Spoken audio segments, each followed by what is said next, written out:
the coaching, I both coached Griffin and Dylan in youth football, but that had just ended. It was Dylan's season had just ended, and when Griffin passed away, and so then, as I said, my mom, she had prior to Griffin passing away, though, it was a Mother's Day, actually the day after Mother's Day that very year, she found out she had stage 4 uterine cancer.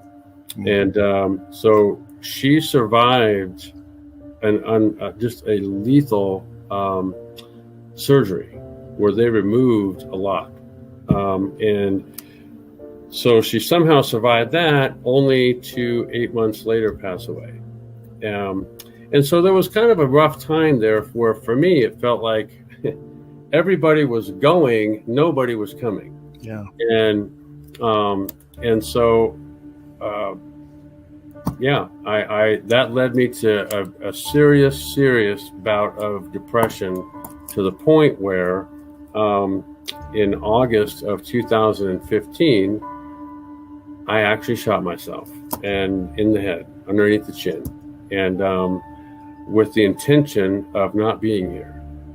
And so as I look back now, everything I didn't have to live for, I now have to live for. And so it was just a period of time where life was tough. And it was, once you get down, what my experience is, once I got down that low, it didn't feel like it was ever going to end, and unless I ended it.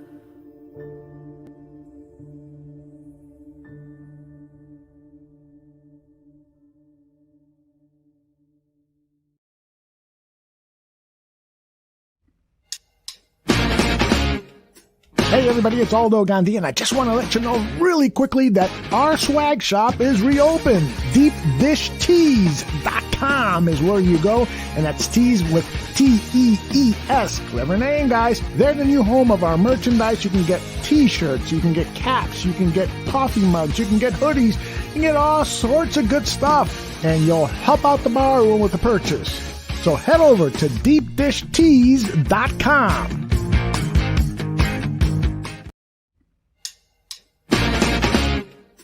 Hey everybody, it's Aldo Gandhi, and I just want to let you know really quickly that our swag shop is reopened. DeepDishTees.com is where you go, and that's tees with T-E-E-S. Clever name, guys. They're the new home of our merchandise. You can get t-shirts, you can get caps, you can get coffee mugs, you can get hoodies, you can get all sorts of good stuff, and you'll help out the bar room with the purchase. So head over to DeepDishTees.com.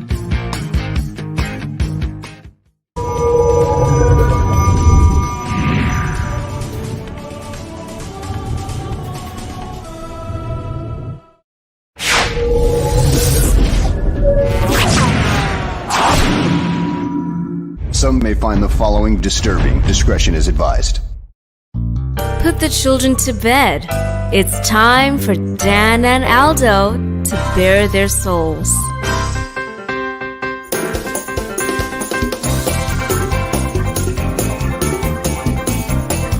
I love the Chicago Bears more than I do masturbating, and that is a lot. Then, with 3 seconds left, Bob Avellini throws a 30-something yard touchdown pass to Greg Latta, and the Bears win, and I literally shit my pants. I swear to God, I literally did.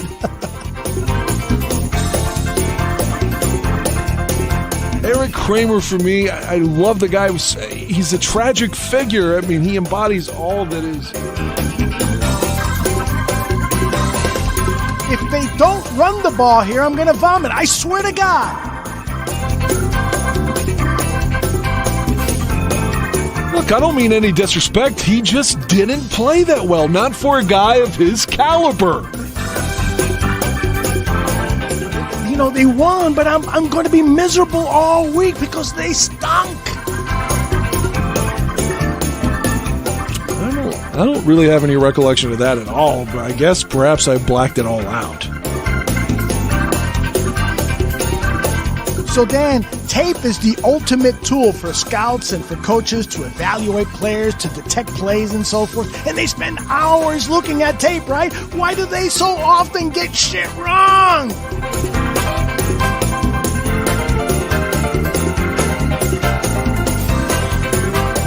Ladies and gentlemen, Dan and Aldo.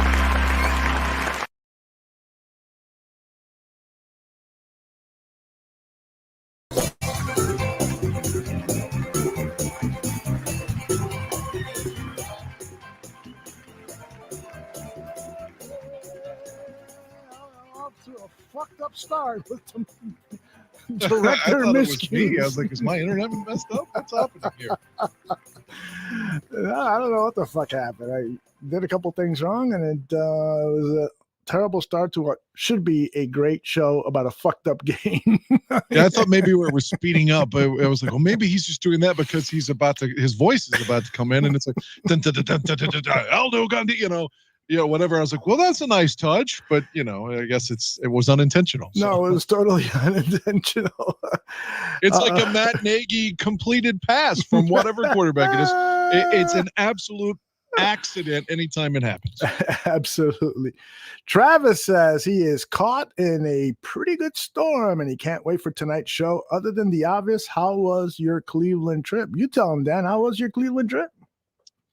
Man, I need to tell you the stuff about the Rock and Roll Hall of Fame since you weren't able to go. Yeah. The part with you was unbelievable, and I want to say this publicly.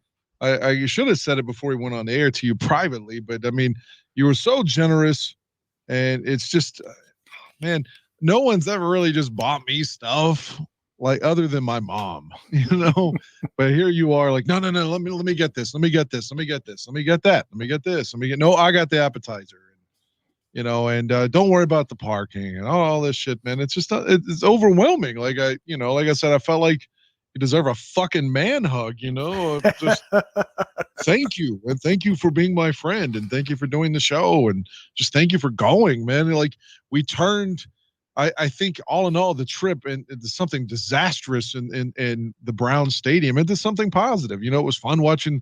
Of course, we watched the Packers win together because every time I watch Green Bay, they win. So I told you, every time I watch, they win. But even that was fun just because I was sitting there with you and bullshitting. And so all in all, the trip was obviously a success, but the Bears lost. And then if you want me to rant about my clothes, my hoodie and my jersey, I certainly will. Yeah, but before you do that, let people know whether Brandy or not had a good time. I'm sorry, you say, did Brandy have a good time? Correct. Oh, I think she did. Yeah, she said that, of course, she didn't have a ticket for the Bears-Browns game because, you and I had this plotted months and months ago. Right. She's going to go to the Lions game Sunday, but that was just kind of an added, like, oh, cool, you want to go? Well, come on, you're not going to fuck anything up. Let's go. And so, yeah, she went to the baseball game with us Saturday, which, of course, Chicago lost. It was a tough weekend for Chicago. Oh, shit. But, yeah, she enjoyed that. And she got to sleep while we were at the game and then go around the shops a little bit and had a good breakfast, she said. And then I think on Monday, she enjoyed the Rock and Roll Hall of Fame. Again, there's a story it may sound a little bit more negative than what's intended to, but I want to tell you about that too at some point. Mm-hmm. Okay. Unless you want me to tell you now. Tell me now. Yeah. Unlike the NFL Hall of Fame, now I can't specifically tell you how it's organized because I haven't gone since 2012. I passed it both times on the way to Cleveland for my route. Canton's on the way. But I didn't stop this time. I didn't have the time. But it was organized. I don't remember how. Maybe it was by the class, like the class of 1970, the class of 70, or maybe it was by conference or teams or whatever. There was some sort of order. The Rock and Roll Hall of Fame is complete and utter chaos. Really? There's no rhyme or reason. They have this huge display, and rightfully so. I'm not even a Beatles fan, but they have this huge Beatles display, and again, rightfully so. And then, like, right beside it, like, here are the Talking Heads picks. What? Like, it's not broken down for genres Mm-hmm. or eras, because like the one Brandy specifically is talking about. So we're in like Janis Joplin. So we're Mhm. thinking, okay, maybe this is like a San Francisco late, like maybe Jefferson Airplane's going to be, or maybe Joan Baez. Mhm. Like there's just, they may have a little display of something like for a specific era or town, like a Seattle or San Francisco. But for the most part, the bands are just spread out everywhere. There's no rhyme or reason to how they're actually displayed. It's hot. The air may have been on, but you have to wear your mask, and it felt like there was no air, but maybe there was some. It was really hot. It was dim. You could miss something easily because there's no tour guide. There is no map. Tells you this is there or this is there. What the fuck? And like, for example, I'm a big Doors fan, right? Sure, me too. So the Doors had a display that was more or less akin to an 8x10 picture. Mm-hmm. And then somewhere close by, this is just asinine. They have a huge display for Billie Eilish and Taylor Swift, neither of which, by the way, are in the Rock and Roll Hall of Fame. And I complained about this to several people. And every time they had a canned response. I mean, it was the same answer from everybody. Well, the Rock and Roll Hall of Fame depends on donations. So Taylor Swift donated some shit just to be like, I'm Taylor Swift, put me in the Rock and Roll of Fame, even though I don't deserve to be there. So they just hang up all of her shit. I mean, is that how it rolls? I mean, could Zimmerman send his stuff in and they just display it too? I mean, right. I'm not saying Zimmerman's not good. I'm not being that sarcastic. I'm just saying the point is, can anybody just send their shit? So they're like, well, it's donation, so go ahead and post it.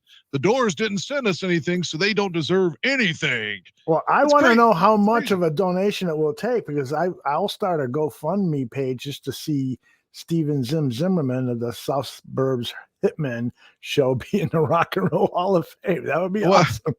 It was, like I said, it's crazy. You know, the NFL Hall of Fame, you have a bust, you know, of your head. I expected something like that, you know, because they did have some like random like outfits. Let's say that James Brown wore, and had it sort of on a mannequin, and they had Blondie, an outfit that Deborah Harry had worn on a mannequin. So I thought maybe they were going to kind of do that for everybody in my head, like going into it, at least for like Michael Jackson and like the big stars, you know what I mean? Sure. But it was kind of disappointing. I mean, for the price, it wasn't overpriced. Right. But if they $30. just had a tour guide, right, or some kind of consistency to where things were, well, if you're in this era of music, so you can expect this, you know, some like, okay, well, let's go find the British invasion shit. Like, where are the animals? You know, like stuff like, you know, if there was some sort of rhythm to it, was like Matt Nagy's offense. This shit's just everywhere. It's just all over the place without any explanation. Brandy. So the Rock and Roll Hall of Fame, I don't think I'll go back unless I'm with somebody that like is like, please, let's go. I haven't gone or something. Then of course I would go. Brandy says that Queen drumsticks, that's it? Yeah, exactly. And another example, and she and I both talked about this. Neither one of us are Bob Dylan fans, right? But it doesn't matter. Bob Dylan is still an icon in music, for sure. So Bob Dylan deserves like something, and like they act like he wasn't even like real or something. There's this like maybe an 8x10 of Bob Dylan too. It's just, this man was once called the voice of his generation. Now I don't think that's true, but he was dubbed that shit, and he didn't like it, but people were saying that. So he deserves a little bit more respect is what I'm trying to say. But the only bands that really seemed to get any love there were the Beatles and the Rolling Stones. Wow. And rightfully so. They both deserve, you know, shrines. They had this huge thing for the Stones that showed like different eras of the band, 60s, 70s, 80s, and all that. And that's cool, man. Like I said, I'm not a big Stones fan, but I have a friend who is. So I took some videos and sent it to him, and he was really appreciative of it. And, you know, like I'm not a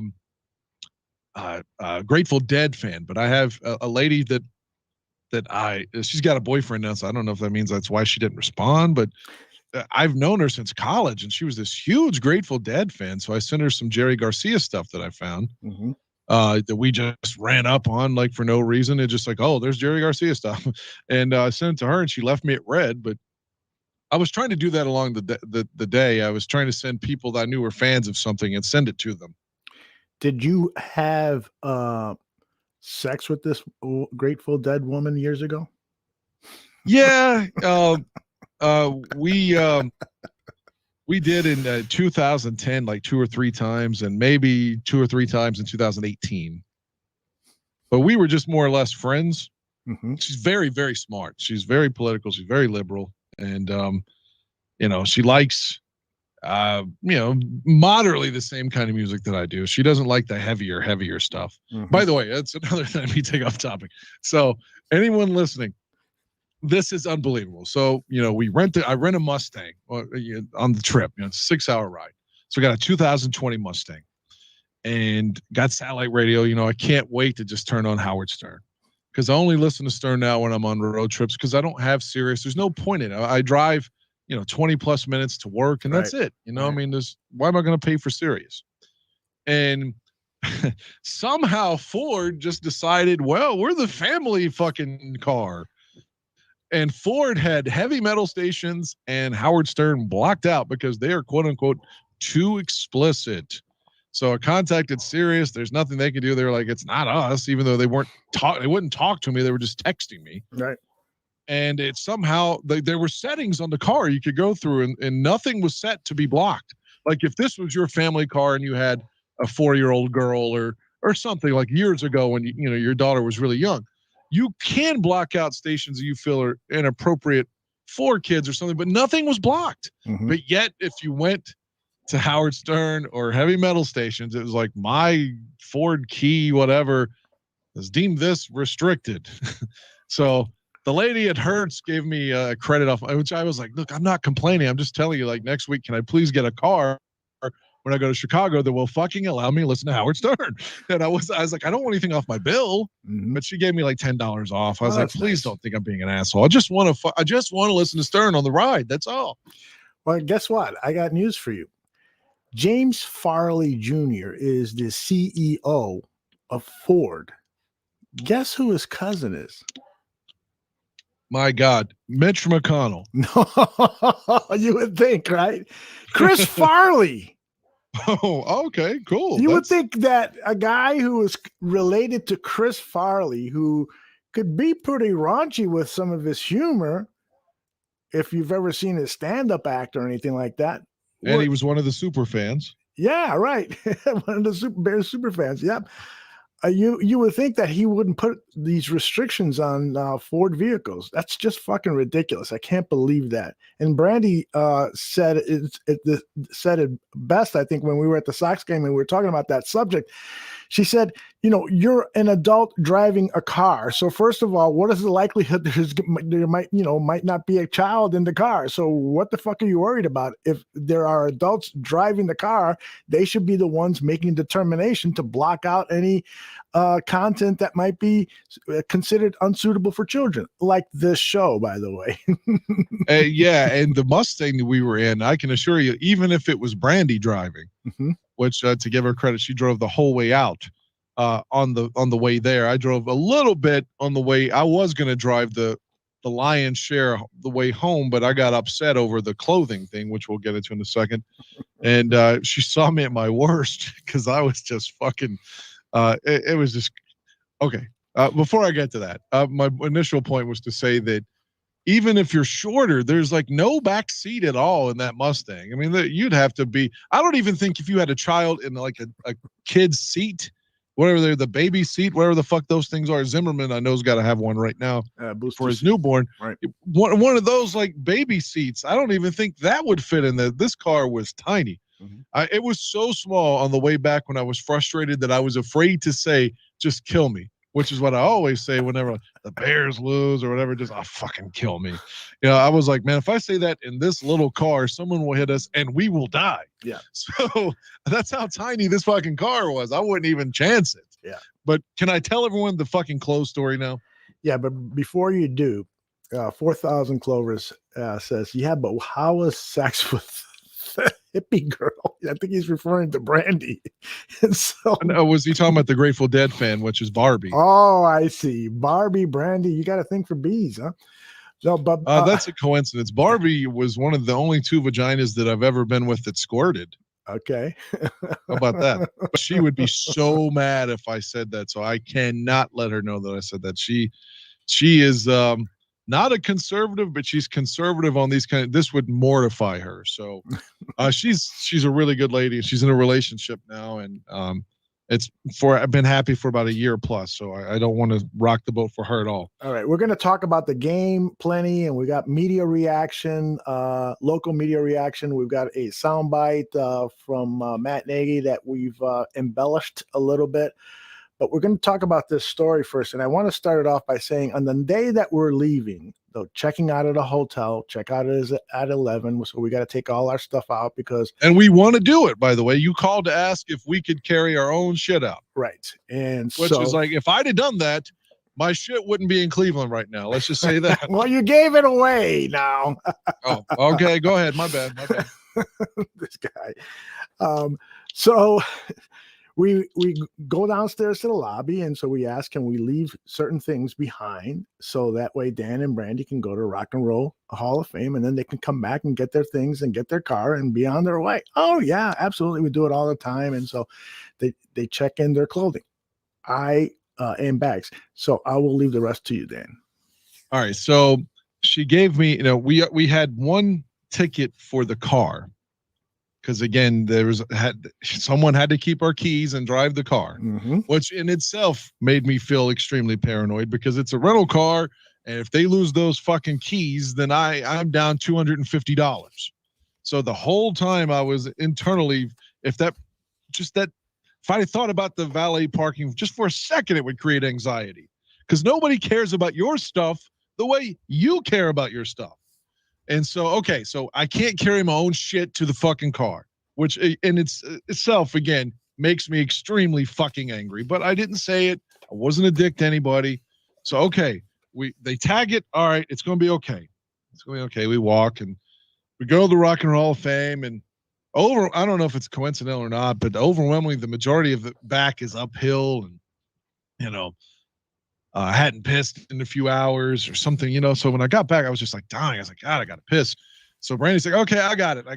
So she's got 4 tickets for my 3 for bag. I had a bag that had like my, like my razor and shit like that. And had a bag with clothes and whatever. So I had 3 bags and 1 thing that combined my Justin Fields Navy jersey with a hoodie that I haven't even paid off yet. Again, I had it in 4 installments because if you buy things on, Fanatics or whatever, they give you the chance now to pay in 4 installments. You make 1 immediately and then 1 every other week. So my hoodie was like $85, so I paid like 4 $21 installments, whatever. So I still owe 3 payments on this is what I'm trying to get at. They sent me an email saying my next payment's due tomorrow.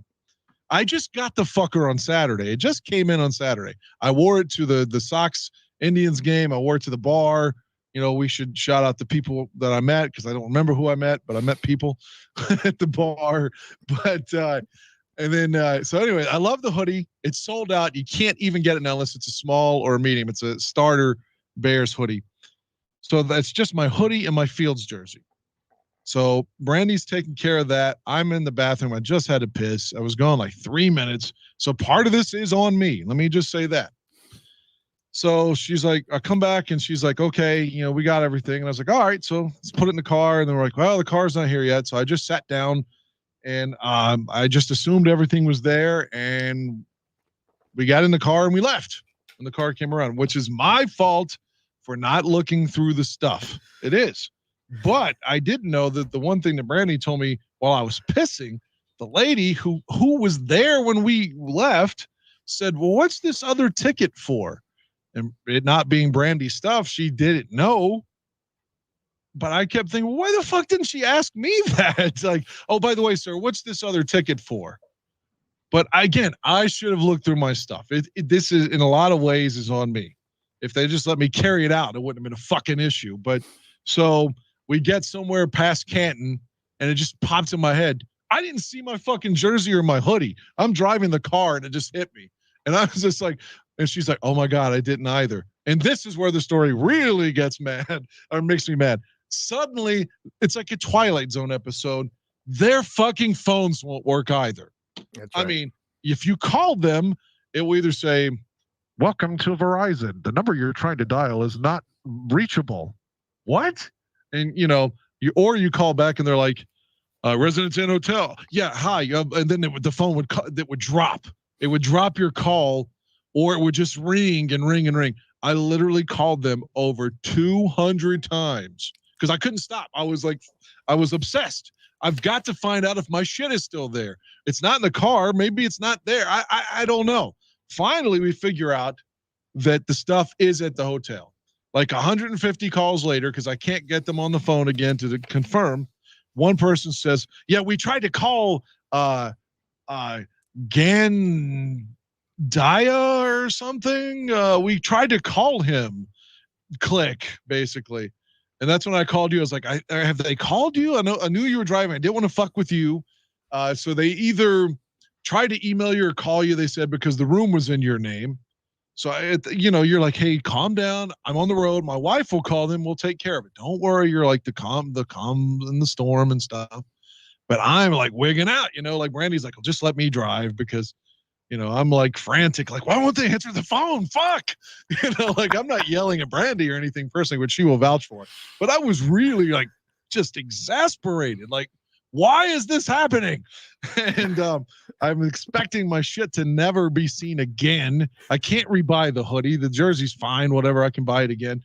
But anyway, to wrap up the story, ultimately I get somebody on the line who's being a complete and utter fucking asshole to me, of course.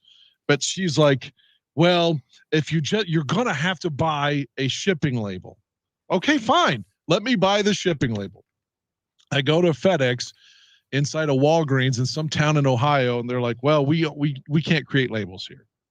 Fuck, of course. Hurry up and wrap this up. People in the chat room are like saying, "Come on, talk fucking football already."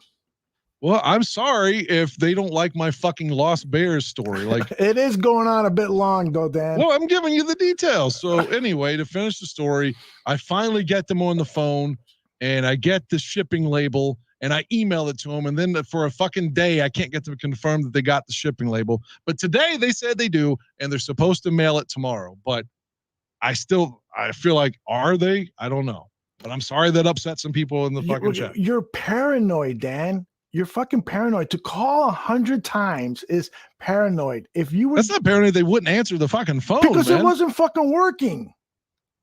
That's why they told you that. I was well, I didn't know that at the time. I didn't know if it was Verizon or the hotel. I did not know that at the time. How many times did you call after they told you that they were having problems with their phone? Just to find out. 600. I don't know how many. No. As soon as I found out what their email address was, then I just got them the shipping label. Then I didn't call anymore that day. Period. I just wanted to know that they got the shipping label. So, and then today I called and just said, "Hey, do you have the shipping label? And are you going to ship it?" So she said, "We're going to ship it tomorrow." And I said, "Okay, thank you." If they'd have said that on call 1, then I would have been happy, but no, you wouldn't have. No, you wouldn't. Yes, I would have been mad at myself for allowing this to happen. You're so funny, man. You called me up and you sounded so fucking desperate, like your fucking children were missing. Man, it's my Fields jersey. I mean, I know he played like. Oh my gosh, Sunday, it's your Fields jersey. Oh my god, it's like your jersey and my hoodie that you can't rebuy. You can't buy it, and I still fucking owe on it. If anybody's a real Bear fan, they should understand this.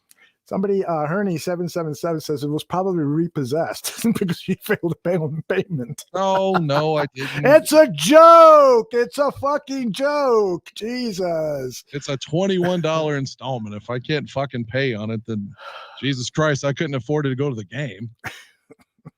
Yeah, you say that. You keep buying more tickets to concerts and stuff. Well, yeah, right. Yeah, right. Okay. Dan, you are one trippy motherfucker. All right, let's talk Bears football. What'd you think about this game? The game. Oh my God. Well, we talked about it a little bit with Buffon. What aspect do you want me to just? Oh fuck it, I'll just jump in. Well, we got there, and early on, immediately, you said, which is worth mentioning again, you said, isn't it funny how the Browns players seem to be warming up and practicing plays and the Bears guys are just standing around?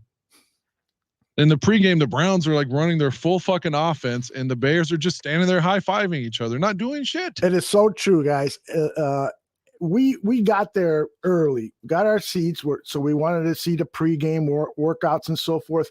The Bears workout was nothing like the Browns, where they were energetic and stretching and throwing the ball and so forth. The Bears were lethargic, and which comes back to my argument that Matt Nagy rarely gets this team fired up coming out of the tunnel, that they have weak first quarters. Well, I saw firsthand a team that wasn't even fucking stretching. I was so frustrated, and Dan is so nervous about the game that it started to rub off on me. I started to get fucking nervous too. And then when I see this lackadaisical warm up, I'm like, what the fuck? This guy can't even coach his team to have an impressive looking warm up. Go ahead, please. O'Donnell was booming the ball, and I think that carried over to the game. I did. That's something else I should say. Normally, of course, I record all the games on DVD and I edit out the commercials. This was so bad that I just hit record and let it go for 3.5 hours or whatever. I'm not editing out the commercials. I'm not even rewatching it. So I'm not even watching the TV copy. I'm never watching it. So I don't know what O'Donnell's average was, because as you know, we were in the stadium. But I'm guessing he was booming like 55, 60-yard punts, because it was amazing. And you said that in the pregame too. Like, well, damn, O'Donnell's looking great today. Mm-hmm. And Santos looked really good on one side of the stadium. The one closest to us, he was going short on, but he was practicing long kicks too. Mm-hmm. And it was a little bit windy in there. The goalposts were moving a little bit. It wasn't like, the game where Nathan Vasher returned that kick in 2005 windy, but it was, it was windy. But yeah, even in the pregame, it just looked like the Bears going through the motions, and Cleveland's looking at you like, we're coming after you. I heard this today as I was cleaning house. I don't know if you knew this or not, but who's the guy that devastated us for 4.5 sacks? The guy that threw the helmet for the Steelers guy a few years ago. Help me out. What's his name? Number 1 draft pick. He's number 95 for the Browns. Yeah, Myles Garrett. Yeah, Garrett. Garrett evidently was quoted as saying, according to whichever post game, I listened to Jason Leisures and I listened to Dan Hampton. One of them, somebody quoted him as saying that after the second possession, we felt extremely comfortable and realized what they were doing. Mm-hmm. And they weren't worried, because initially they thought that Fields is going to be running waggles and bootlegs and rollouts and shit all day. And they were like, we got to go chase this motherfucker now. And, it's kind of hot today, and they realized he wasn't doing any of that. He's just going to stand there and drop back. And they were like, all right, let's go get him. Which again, it's such a huge indictment on Matt Nagy when by the second possession, your opponent's like, well, we figured it out. We know what they're doing. Doesn't it make you mad to hear that? I mean, I'm sure the guy wasn't talking shit when he said it. He was just being honest. Mm-hmm. It went beyond making me mad. It also made me sad. And we'll talk about this more after we play some of the media sound bites. I collected Chicago local media sound bites and some national sound bites. But I really got sad about the whole thing. I went through kind of the stages of grief where you get angry and you get sad. There's no denial, because it's clear. You can't deny the fact that this guy is incapable of coaching. He's gotten worse. You know how he talks about, and I'm learning too, and so forth. No, you're not. You're a stubborn son of a bitch, and you want to do it your way. And then at Monday's press conference, we're evaluating everything. We're looking at everything. And it's a fucking joke. It's a fucking joke the way this guy is. In fact, it's so comical that I cut this together. It's stating the obvious to say that oh shit, here we go again. We obviously got to be a heck of a lot better offensively. No shit, Sherlock. And find ways to get into a rhythm. Oh, okay. I feel like as you watch the tape and really really all different areas, not just one person, in a lot of different areas, all of us. Oh, fucking what the fuck? I know. Look at this fucking guy. Just being better, getting into that rhythm, whether it's the protection, whether it's the run game, whether it's staying out of 3rd and long. That was a good one. We had those 3rd and 22 and 3rd and 14 and a 3rd and 2 in the first half of the 17 plays we had. So Number 1. He who smelt it, dealt it. what we'll do is we will make sure that we evaluate all of us. You're a fucking idiot. And understand that we got a big division game against Detroit this week for the 4th week. Oh, crap. Easy there. Hey, shouldn't you be in Detroit losing a football game right now? The guys get back in here, we'll go through it with them, and we'll correct our mistakes. And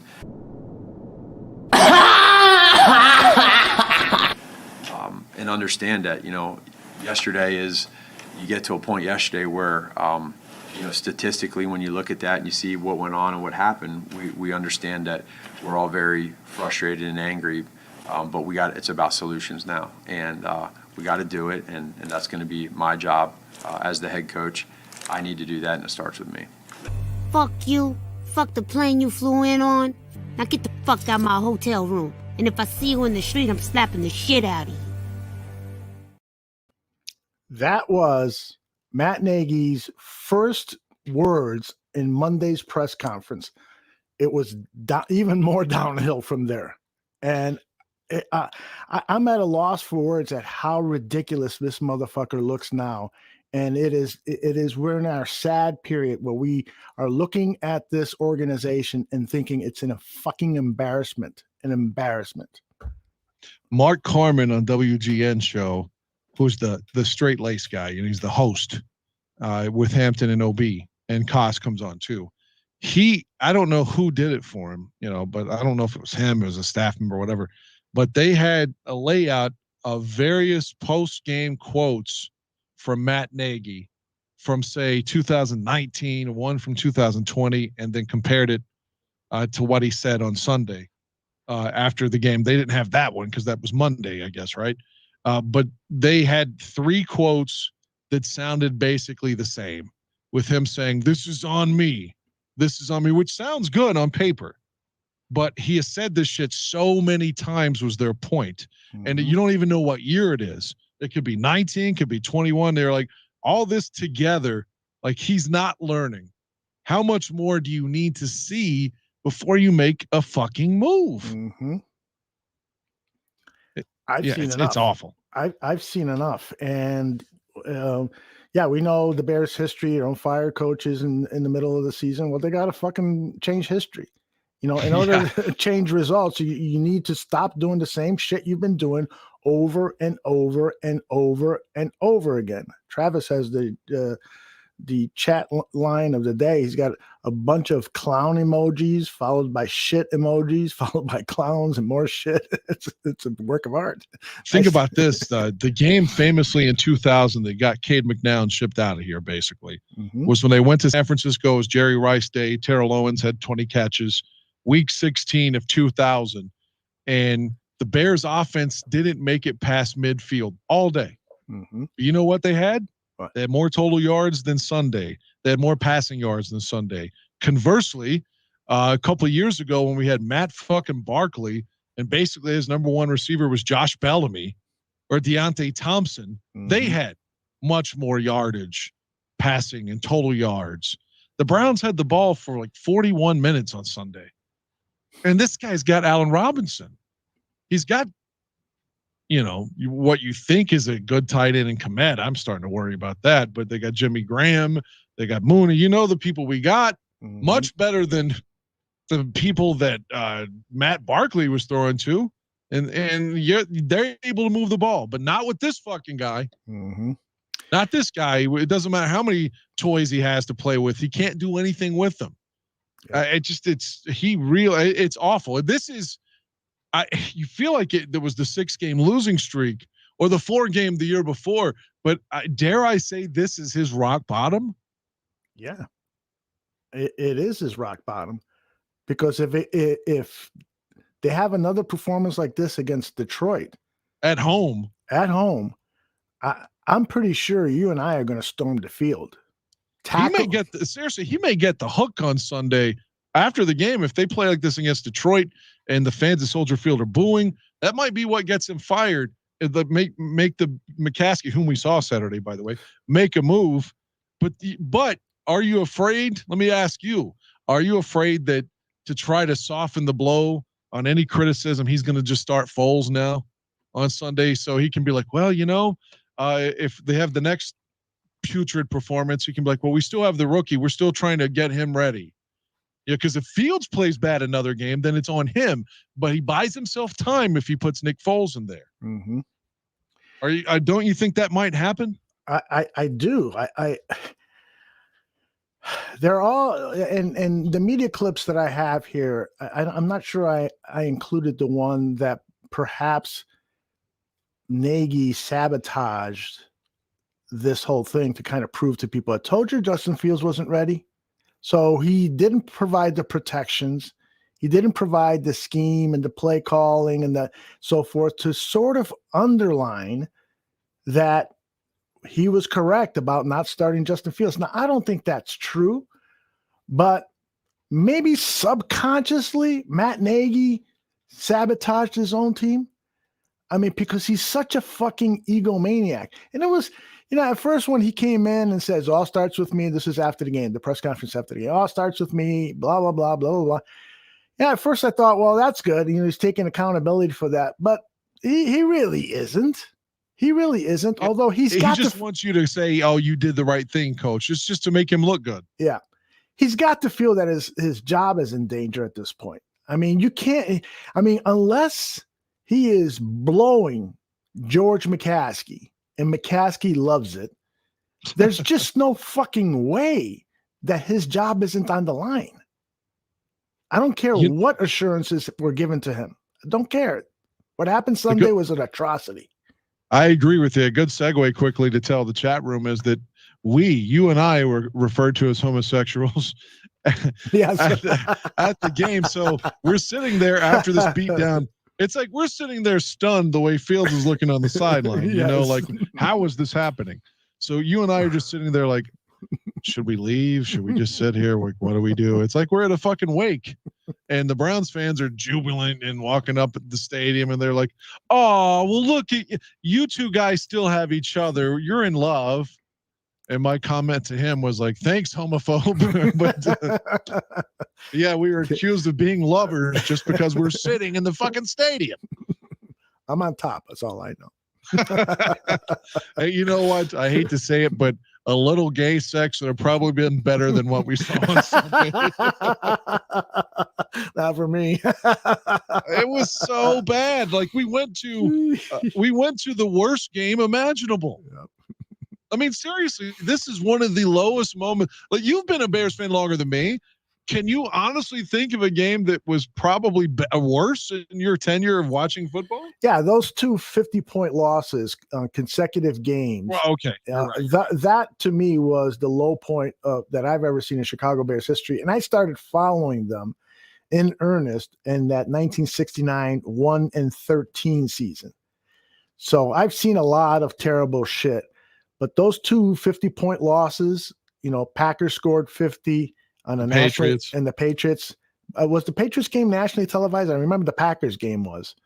I don't believe so. It was a 1 p.m. East noon Central kickoff at the New England game. Right. That was the first game that I watched in my house. I had just moved in my house. Your new house, and so that was a great way to inaugurate. Yeah. And that probably led to the divorce. That was just like, this is not going to work. All right, let me cue up this media stuff. It's about 12, 13 minutes of stuff. Yeah, I got a lot in here. So a lot of this is local radio media, the day of the game, but there's some stuff from Monday as well, and there's national media stuff in here towards the end. So pretty self-explanatory what they're saying, and a lot of it is really, really good and thorough. Here it comes. Oh, I mean, we keep going over it, right? The 1.1 yards per play, the 1 passing yard. I saw a stat on ESPN that said Justin Fields, 1 of 7 for X number of yards with more than 2.5 seconds to throw. The worst in the NFL with that much time to throw since 2018, tied with Kendall Hinton. If you guys don't remember Kendall Hinton. Oh, that's Appalachian Kendall State. Hinton. Oh, no, Wake Forest. Hinton. The Bronco quarterback. The Bronco quarterback who was the Wake Forest receiver who had to play quarterback when all of their QBs got COVID during the pandemic. Right, and a receiver was playing quarterback. A practice squad receiver was playing quarterback in the NFL. Man. So that's a pretty good one. There should be criminal charges filed against Nagy, not only for impersonating a head coach, but an offensive coordinator, and how about even a human being? As you said, the most important player on this or in this organization isn't George, isn't Pace, isn't Khalil Mack. It's the quarterback now. It is the future of your franchise. The next decade is all about him, and to leave him in there and let him take a beating that was merciless and act like you didn't have any concern about it is sickening. It's sickening. If Nagy is the head coach tomorrow, that would have to be the laughing stock in the city of Chicago. He is a disgrace. Folks, we have 26 coaches from Nagy down to whoever the last guy is. 26 coaches. We passed for 83 yards last week, and we have a total net yardage of 47 yards and 1 passing yard, and this is a passing league, and this guy Nagy's our head coach. I'm not making this stuff up, folks. You can't believe this. My partners, we're looking at each other. We're incredulous. We can't believe what we just saw for 3 hours. But here's the bottom line. It's the ultimate insult to the reputation of not only the Chicago Bears, but to the public trust. Anybody that has anything to do with Chicago is embarrassed. Let's face it, and I know this isn't the number one thing. Justin Fields was overmatched in this one, and I know that scheme didn't do anything for him. But even when he did have, the few times he did have a clean pocket and he did have open receivers, he was not hitting them. So I think that I guess there are things that they could have done in terms of maybe more protection and blocking and things like that. But it just felt like no matter what they were going to do, they were going to remain helpless. John Elway's first start, 1 for 8 for 14 yards, 4 sacks and an interception, passer rating of 0.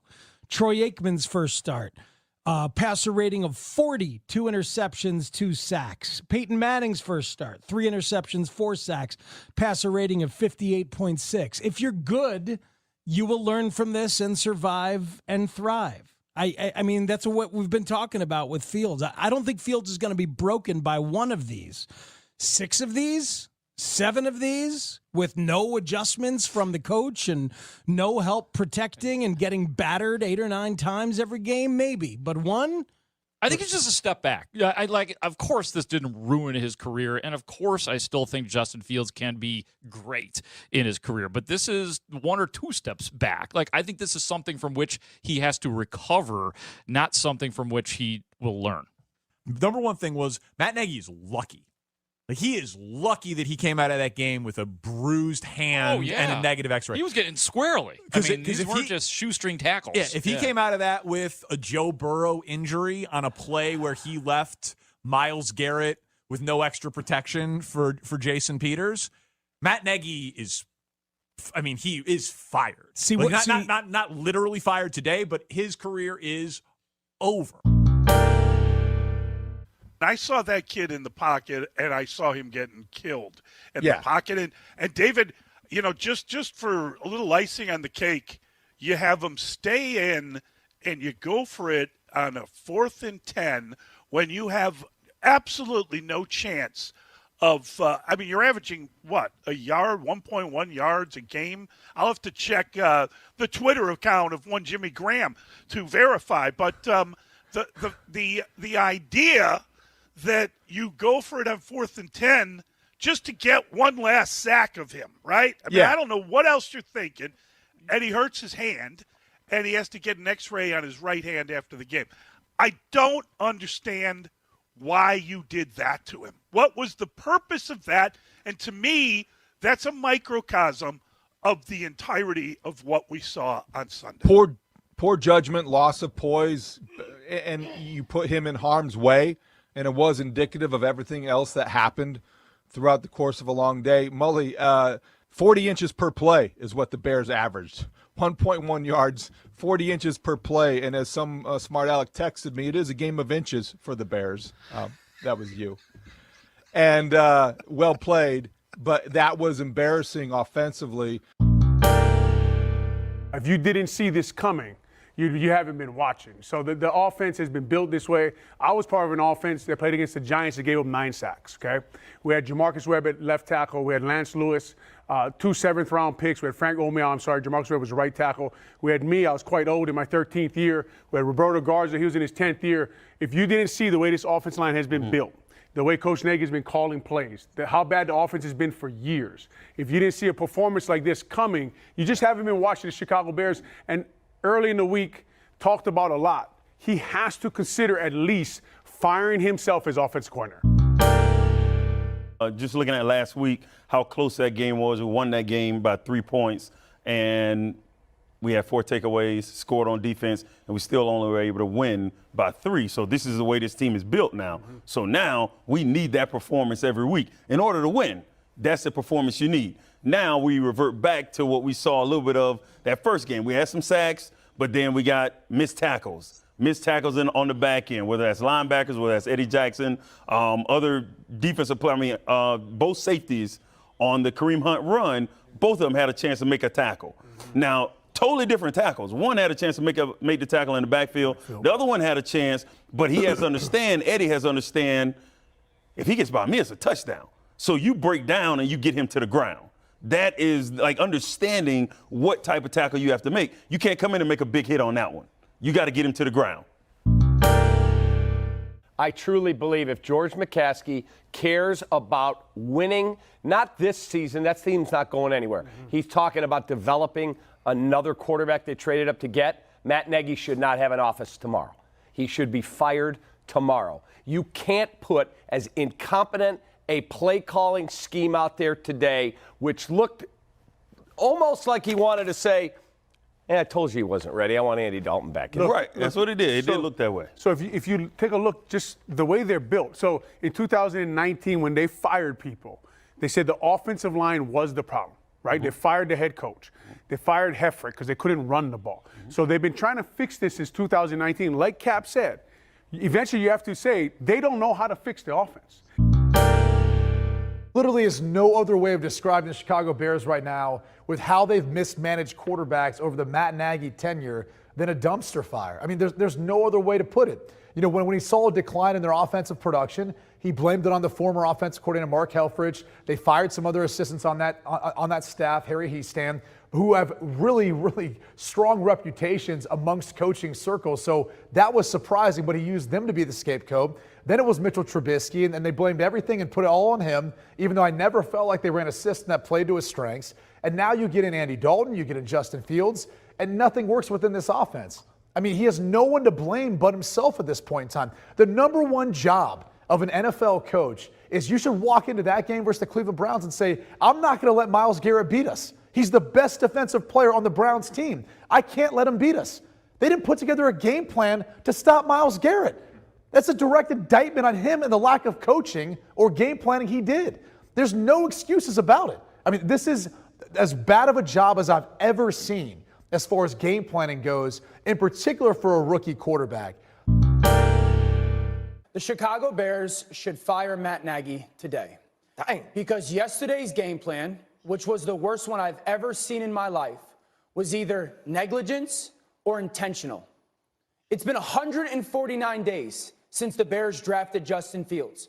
You had 149 days to start to build a game plan around the skill set of this young man, and it was an embarrassment. Justin Fields threw the ball 20 times yesterday. 13 times they went with 5-man protection with no help for their offensive line. 13 out of 20. Yesterday, you showed us that you are incapable of designing the proper game plan around a dynamic quarterback, or you showed us that it was intentional, that you wanted him to fail, and you set him up to be a disaster. Look, I'm a dumb defensive coach, right? I'm so dumb, I would drop back 21 times, 30 dropbacks in this game. 21 times I'm going to go 5-man protection. Are you out of your mind? I wouldn't do that with Tom Brady. This is absolutely ridiculous. Absolutely ridiculous. And I've said it from day one. When we said, remember, I loved Mitchell Trubisky. Because I said, hey, Mitchell Vick, I liked him. Well, you never gave him a dang chance. You won Coach of the Year right in the back of that kid, and then you threw his ass away. Now you also got Nick Foles. Great job, great pickup. You picked up a guy that's proven not to be an NFL starter in this league. Now here's your decision. The great decision. You drafted a guy with unbelievable ability, and you're going to go out there and get him killed. I don't get it. As an ownership and Ryan Pace, the general manager, you go, we're going to trust you. That's the guy that you want. We'll go get him. And you roll him out and do that, you move the pocket once in the first half. One time. Middle of the second quarter, though. One time. Took to the middle of the second quarter. One time. You don't design routes. You ran the same third down situation. 3rd and 5 and 3rd and 6, 3rd and 8 and 3rd and 7. You ran the same play twice. The same play twice. You're getting paid for that. That's what you build with the game plan that you have from the moment you drafted Justin Fields. You should have been designing all these game plans. So when he gets on the field, you unleash him. And it's a Colin Kaepernick type situation where we've never seen it before. Never seen it before. But you're dropping back and you're going, we can block this defensive 5-man protection. Don't tell me he's not ready. It's your freaking job to get him ready to play. And you figure out the things he can't do, and you don't do it. You know, I just love when I come on the show and I'm actually the nicest person talking. Oh, man. That was wild. That was super wild. Dan, what'd you think? Yeah, the Rex Ryan stuff I thought was my favorite of the piece. Of course, I'm just listening to it and not watching it. But I think that was Dan Graziano. Was that who the high pitched voice guy was? No, that Dan Orlovsky. Dan Orlovsky. Okay. Yeah. So both of them, I liked that they were beating up on Nagy, but Rex's points seemed so like poignant and like just spot on. I wouldn't try this game plan with Tom Brady. So why are you trying it with the man making his first start? I mean, it was so like on point.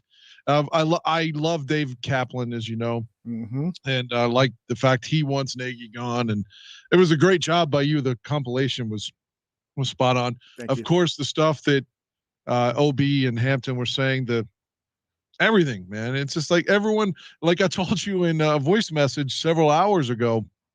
I mean, it to a certain extent, maybe sometimes it'd say we're the meatheads, we're the fans. We don't know what the fuck we're talking about. But it seems like we're in the consensus with everybody, not just the Chicago media, the national media, the other fans. I mean, I don't know anyone who's defending Nagy at this point. We're definitely on the side of the mob right now. Yeah. Isaiah Robles points out that Benjamin Albright, who, for those who don't know, he is a Denver sportscaster. We had him on once about 2-3 years ago. He's got kind of a lot of insider knowledge, sometimes provocative opinions and so forth. And he says, Nagy shares some of the blame, but like Mark Grody said, he says it's clear that Justin Fields, and again, this is Benjamin Albright saying, it's clear that Justin Fields is not ready yet. And he's not ready because the game plan is working against him. I think that's what Benjamin Albright needs to know. He's not ready because the offensive line is putrid. And I think Albright in one of his tweets acknowledged that the offensive line is poor.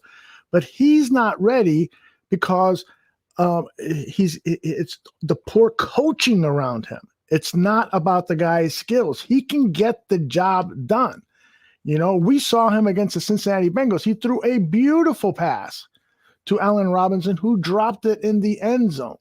So it's not just Justin Fields. It's a lot of the team around him, and especially the coaching staff that is really hurting this guy. And as one of the broadcasters said, it's almost a miracle that guy came out of there with just a bad hand, and that it wasn't a much more serious injury that he suffered in that game. The way he was put out to dry there, it was criminal, as Dan Hampton said.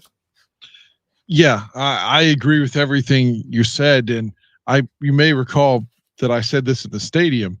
It felt like everything that the Browns did was easy, and everything we did, we couldn't even fucking complete a pass. Mm-hmm.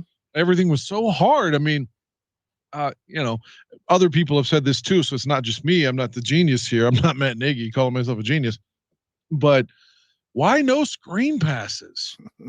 Why no rollouts? Why not something? The game plan that others implement to control Khalil Mack, lots of double teams, lots of chipping. Why can't you use that to see how they handle our superstar, right? Who is the pass rusher on our team, and use that against them? Right. Like, use some of that. How about bring in JP Holtz, either at, your H-back, your tight end, your fullback, whatever you want to call him, but in the fullback position, and help out with 71 out there on the left if he needs it, or over here on the right tackle side with the Fetty.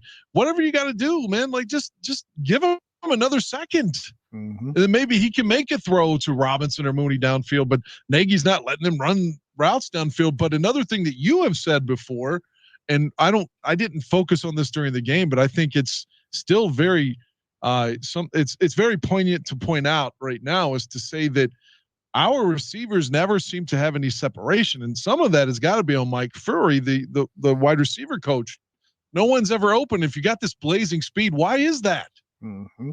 And our tight ends are never used. And I am starting to worry about Kmet too. I mean, I'm not going to. Some people are calling Fields a bust now, which is, to me, is insane. Totally, I mean, that's totally one stupid. Start. Yeah. But I am starting to worry about Kmet. We've seen him a lot now. And God, is he ever going to do anything? But maybe that's Nagy again, who's holding him back too. And then Jimmy Graham gets like 5 snaps, and you're paying him $10 million. You let Kyle Fuller go with that money, so you got to play the guy some. Mm-hmm. And he's not done. I mean, he's not the guy it was in New Orleans, but he could help Fields out. Mm-hmm. For one, like when you're down there in the end zone, like you said, man, hey, let's single up Graham and throw the ball up to him. Just see what happens. Mm-hmm. But we didn't see that either. It's just, what was he doing? What do you think Nagy thought he was going to do with that game plan? Get Justin Fields killed. Perhaps he was out for murder. It's hilarious that Dan, during the course of the game, we're sitting next to a couple of guys to our right, and Dan's Dan's talking to them, and Dan is saying, correct me because I'm paraphrasing here, but Dan, you would say stuff like, we need to fucking kill Matt Nagy. We need to run down there and do like the Monica Seles guy. Yeah, I brought that up, the 1993 French Open, when someone ran down and stabbed Monica Seles on the court, no less. I guess she was a Steffi Graf fan. Yes. But I was like, I'm not saying I want this to happen, but if someone ran down and stabbed Matt Nagy right now, I wouldn't be upset. And then when the guy got hurt, they had to stretcher the sound guy out or whatever. When Eddie Jackson ran into him late in the game, I was like, it's too bad that he's not on the stretcher, Matt Nagy. And then we heard that Andy Reid went to the hospital after the game. I was like, it's too bad it's not Matt Nagy. That's right. And then I said, yeah, you probably wish Matt Nagy had the joining room next to Andy Reid. I was like, remember Mike Ditka had a heart attack in season. Maybe that could happen to Matt Nagy. Of course, I'm saying all this with I'm not really wishing ill will on Matt. He was trying to make you laugh and to try to make myself feel better. I really don't want the guy to die or be stabbed, but I don't want him to coach the Bears either. I was really cracking up when you turned to those two guys and you said, yeah, that's big dick Nick Foles. Yeah, they didn't know. I was like, yeah, Foles, man, he's won a Super Bowl. He doesn't have to. He's been paid. He doesn't give a shit what this offense is doing. And he's got a big dick. And they looked at me like, what? I was like, yeah, this goes back to Philly. He's got a giant cock. And the guy that was sent, this was a cool anecdote, we should say. And we said this on Buffone's show. But the guy looks like he was super cool, man. Like the Browns kid, he was probably 24-5, you know. Mm-hmm. He looks at me and he goes, I don't have a problem with the Bears. I just want you to know, but I am rooting for the Browns. Of course, we get it. He's like, but I think you all are closer than some people think. He's like, and this is in the pregame before the kickoff. Right. He goes, and I hadn't said anything to him other than, hey, how are you? What's up? Whatever. He goes, the biggest problem I think you all have is Coach Matt Nagy. We're like, fuck yes. Mm-hmm. And then as the game went on, he told me that he went to high school with Cleveland's Denzel Ward. Right. And he was complimenting how Ward had never changed and was the same guy. And ironically, I was drinking out a cup that you bought for me, again, a soda at the stadium that had Denzel Ward's face on it. So I was like, is this surreal? You went to high school with the guy who the cup I'm drinking out of? He was like, yeah, he's a great guy though. So anyway. PZ says Reed went to the hospital when he saw the Bears game film. Do you think Nagy texted Reed at some point? Because remember, that was his mentor. Do you think is that uncouth to do that if you were on the verge of being fired? Let's say when you were working at the TV station there in Chicago, and for some reason it looked like there's all kinds of pressure on you, would you reach out? Like you could be losing your gig. Would you reach out to whomever you looked up to during those times? Yeah. To try to get some advice on how to handle things. Yeah, I think that's absolutely okay. I think in Matt Nagy's case, that if he were to call Andy Reid would say, who? Matt who? I don't know anybody. Hang up on him. But do you think Nagy would be like, I'm a coach, I don't have to call Andy Reid? I don't know. Or would he call him just to try to like? Well, everyone believes that he's so arrogant that he probably wouldn't do that. But I think he's in survival mode now. If you listen to Monday's press conference, he sounded like he was dejected and sad, and he's in survival mode. Yeah. So I'm sure he's thinking about everything to try to hold on to this great job of coaching one of the historic franchises. And one of the things Benjamin Albright, I think, or said in a tweet, or one of his responses, one of the respondees to his tweet, is that who is going to hire Matt Nagy after what was seen yesterday or Sunday against the Browns? Who? Would you hire him as your offensive coordinator? Would you hire him as your quarterback coach? No. He's on his way to college football or something. I don't think he's got it. High school probably, but I don't think he's got an NFL career, at least not anytime soon. Or unless Andy Reid brings him back just because of the sentimentality. That's probably his best bet. Mm-hmm. Maybe he can go and intern again for Andy Reid and not get paid. I don't know, but cut the film up or something. Yeah. And that's the thing is with Matt Nagy, is that he does remind me a lot of Mark Trestman, and I think he's going to have a Mark Trestman type career.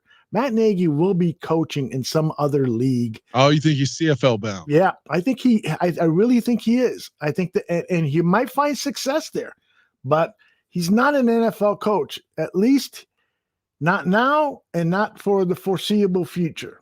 And hopefully his future with the Chicago Bears isn't going to last very long. I mean, I hope that it does. I hope that Sunday he comes out with a dramatic change in game plan. Bill Lazor's calling the plays. He's more of the CEO coach overseeing things, and that the Bears beat the shit out of the Lions 30-3, and that the following week against the Raiders, they go there and they have another excellent game, and Lazor is again calling the plays, and he's clearly set his ego aside and he's managing. Then I will change my mind. I want this guy. That's the Matt Nagy I want. But the fucking Matt Nagy that showed up at Cleveland, then that Matt Nagy that ruined Mitchell Trubisky, and for those people who say, well, Mitchell Trubisky, isn't an NFL quarterback. Well, that's what I was saying when they drafted him, but he showed me enough that he is capable of winning. He had a winning record with the Bears, and he did a lot of good things. He took Matt Nagy's offense to the playoffs 2 times. Yeah, that offense. Think about that. Right, that offense. So, and I hate to keep bringing up Mitchell Trubisky, but I think it's much more relevant now than ever before, because it appears the evidence is mounting now that Mitchell Trubisky could have perhaps had a better career as quarterback of the Chicago Bears if somebody else was the head coach, if somebody else was calling the plays, if somebody else who is not Matt Nagy was the primary source of developing that quarterback. I totally agree with you, and it is relevant. It's not just pulling out something in the Wayback Machine just for content's sake, because his story is linked with Nagy, and they in January, after just the flat as hell playoff performance with no life whatsoever, they basically just looked like they did in Cleveland in the warmups. After Javon Wims dropped that touchdown pass, they're just going through the motions. And that's who they are. And then after the press conference, he's smirking and shit. And we basically blame it on Mitch and say, no, the coach he just got to draft his guy. That's what the problem is. It's Mitch is the problem. So now when it looks more evident that it is the coach, then Mitch is definitely something you have to bring up. But one more thing I want to acknowledge what you were saying that worries me.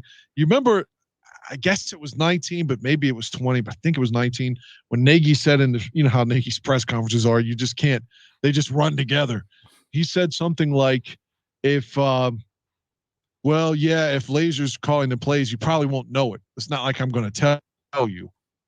So, that's, if that happens exactly what you said, and Bill Lazer's calling plays and against the Raiders and against Detroit, he's not going to come out and say it because he wants you to praise him, even if he doesn't deserve that recognition.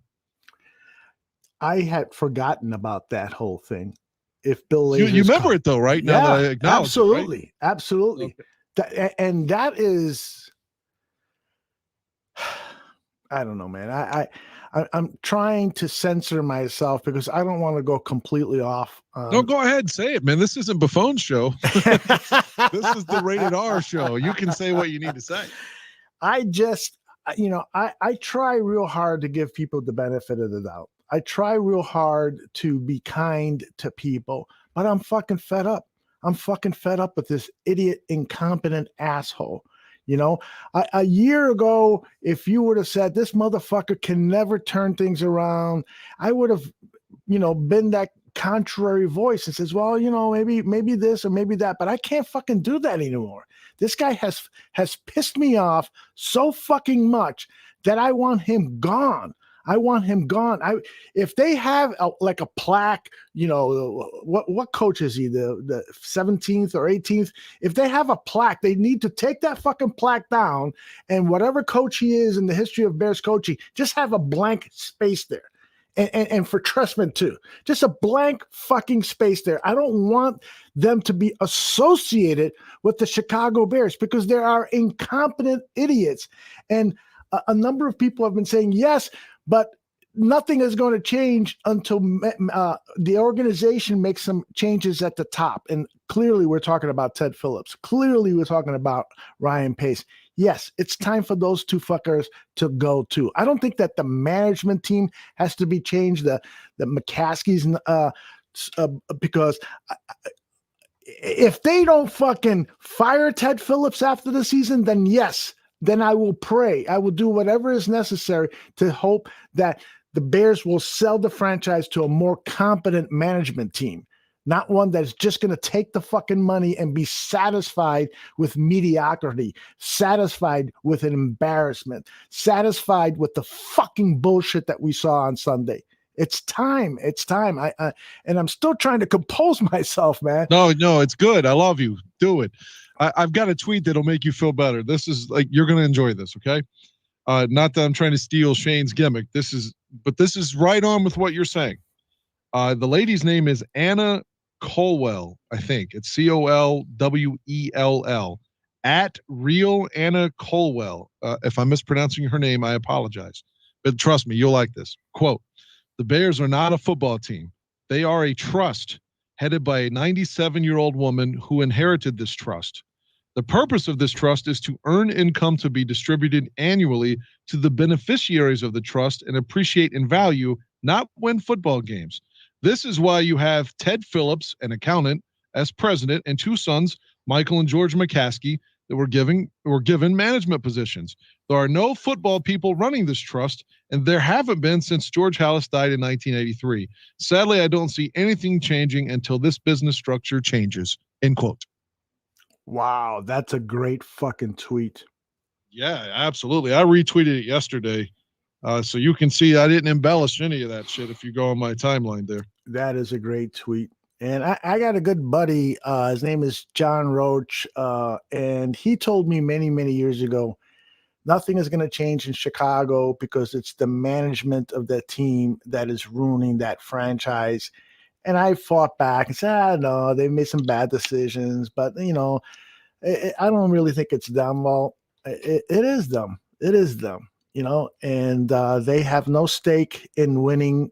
They just want to make money. And that this whole thing about the new stadium in Arlington Heights and so forth, that isn't going to be built unless somebody else pays for it, and somebody else is me and everyone who lives in Illinois. It's going to be paid through state taxes if that happens. I doubt the Chicago Bears are going to reach into their deep pockets and pay for the new stadium that all Chicago Bears fans deserve. Not only do we deserve a new stadium in this town, but we deserve free seats too after putting up with the fucking bullshit we've been seeing. Hey, Dan and I, when we were outside waiting outside of Progressive Field, not Progressive Field. What's the name of the baseball stadium? Yeah, it is Progressive. Yeah, that's Progressives. Right. That one. Right. We were waiting to be let into Progressive Field, and we see a gentleman wearing a mask, and he's 6'3", gray hair, and God damn it, it had to be George McCaskey. Got clean cut, nice suit, Bears shit on, like his mask is Bears. Mm-hmm. And I looked over because you were telling me something, and I was like, "Hey, just 1 second, is this George McCaskey?" Mm-hmm. Like you looked and you were like, "It is." Yeah, it truly was. But he was talking to another guy, so he didn't really acknowledge us. No, they were walking really quickly. He was with a woman. Wasn't he? Was it a woman? Yeah, maybe you're right. It was a but woman. he was talking to somebody else and was walking really quickly. Yeah. So I wish I would have spotted him a little further in the distance and then realized, yeah, that's George McCaskey, because I would have said, "Hey, Mr. McCaskey, can we please talk? Can I walk with you and talk if you're in a hurry?" Because he was walking kind of briskly. And I would have said, tomorrow your team is going to be embarrassed by the head coach. Please tell me you'll consider firing him on Monday. I wish I could have said something like that. That would have been cool. Your team is going to get Justin Fields, your prize rookie, is going to get sacked 9 times tomorrow, and it's going to be all of your coach's fault. And if your general manager doesn't realize that and fire him, then you should fire both of them. And Dan Aguirre over there, he has every fucking Bears quarterback jersey, including Justin Fields. Well, not the Navy one, not anymore. I'm waiting on them to ship it back. You want to get back to that story again? No, I really am worried about it. But I do think that was McCaskey. Like, it looked just like him. It had to be. It had to be. I've seen this guy a number of times. I used to work at WBBM TV, and he was a news writer there, so I would run into him all. It had to be him. I'm positive it was him. And I just wish we would have had the opportunity to talk to him and let him know how disappointed we are. And to express to him how important it is to us. There's 100 people on YouTube watching us live now. There's another 400 or 500 watching on Twitter. I don't know how many on Facebook. I'm not going to look into those numbers. But by the time this episode is done and has 24 hours worth of age on it, there's going to be thousands of people who have watched this. And the reason that they're watching and listening to this is because they fucking care about this team. They care about it like it's family. They care about it like it's a loving pet. They care about it like it's a prized possession. They fucking care about this. And when they lose, it bothers us for days. And when they lose like the way they did against the Cleveland Browns, it doesn't just bother us. It makes us sad. It makes us depressed. It makes us want to punch somebody in the fucking face. Yeah, I agree. I said this to you on Sunday. I think we were at that Morton's Steakhouse when I said it. Morton's the Steakhouse. Oh man, that was good food, man. I feel like I don't have enough class to be in this fucking joint. I mean, I didn't even want my elbow to hit the table. I was afraid they'd be like, "Get out of this! Get out of here, you motherfucker! You're a fraud!" It'd be have Phil saying it. "You're a fraud!" and kick me out. But yeah, man, like Brandy ordered a baked potato and a steak, and it was $86. It was like, God damn, like, where am I at? Like, this is like where Richard Nixon ate once or something, you know, like Obama's been here. Like, why am I in here? But quick story about that. Hold that thought that Sure, you got right now. So we're at Morton's Steakhouse, which people in Chicago should be very familiar with it. Dan wanted to go in there because he's heard the commercials when he's listened to Chicago radio. I mean, it's a famous steakhouse. And so they've got a location in Cleveland. And so, you know, we go in there and I tell Dan, you know, it's expensive. So you sure you want to go here? He goes, oh, I've heard about this in the commercials. I want to eat here. And it, of course, is delicious. The fucking server, he was so gracious. he had and so nice. much charisma too. He really fucking did. I wish he was our head coach. We told him, would you please be our head coach? Because he had so much charisma. And so Dan, God bless his heart, he wants to make sure, because the service was impeccable, the food was great and so forth. Dan wants to make sure he gives him 20%. Right. So he takes out his cash and he starts counting it. He asks Brandy, what's 20% of the bill and blah, blah, blah. And she figures it out for him. And so he comes over to he being a Bob, and Dan would refer to him as not by his name, Bob, but also Bob and sir. So he would say, Bob, sir. And so Dan says, Bob, sir, I want to make sure that I don't cheat you out of your 20%. So can you count this? And Bob is like, no, that's fine. And you insisted that he count the 20%. That was so charming of you. And so appreciative was Bob. It was a great moment. Cheered me up after that fucking debacle in Cleveland that we watched, but that cheering up didn't last long and then we did the Bear football show afterwards. And as we were doing that show with Tyler, John Buffone, Dan was the guest, and I'm a regular on that show, I started to feel fucking depressed. I started to feel really sad. And I know, is that why you went and got a drink? Yes, exactly. I went after the show was done. Brandy and I went down and I had a brandy and she had a special sweet cocktail, and we had a couple of drinks and had a nice talk. I got to know him better. It was a lot of fun. But I really did feel sad, and I know Chubbs is in the chat room saying you really need to get your testosterone checked too. But it just, Chubbs, it means so much to me, and so I agree. And so it's not just losing. Listen, if they would have lost a heartbreaker, 35-34 or 20-19 and so forth, I would have been sad. But not the kind of sadness that I feel now. This is like watching your kid strike out in Little League and he's got his head down and so forth. It's that kind of sadness. We're the laughing stock of the national sports media. You know, it's just not a good fucking feeling, man. I agree with you. And what I said to you in Morton's was, and I meant this, and I feel like so far I've been able to adhere to it. I was like, man, I don't want this to just ruin my entire week. When the Bears lose like this terribly, it brings me down the whole week. Like literally, it ruins my whole fucking week. Mm-hmm. Like all week long, it just seems like it's cloudy. You know, I'm late every day. I'm oversleep. Something. It just makes me. I don't want to give them that power anymore. It's like, yeah, it sucks, but I'm going to do everything in my power to somehow just try to sound more like Tyler, you know, a Gaines report, and try to sound more upbeat or more positive, appreciate things I do have, mm-hmm. You know, and, you know, I could be sick, you know, I could be going through cancer. I could, you know, all these terrible hypotheticals could happen. I mean, and so I'm not sick, you know, just enjoy like the fact that you're okay. You don't have COVID. You know, some people are dying from this shit. Whatever, just be happy that you have your health and you're able to drive to the fucking game and you're going to the next game, and appreciate that, and not just let this ruin everything.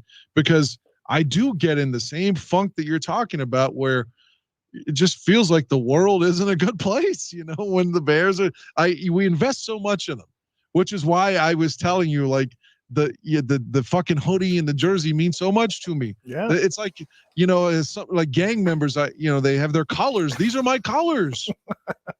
This is my stuff. You know, I mean, I was in a Chicago gang, and we had our colors too. Yeah.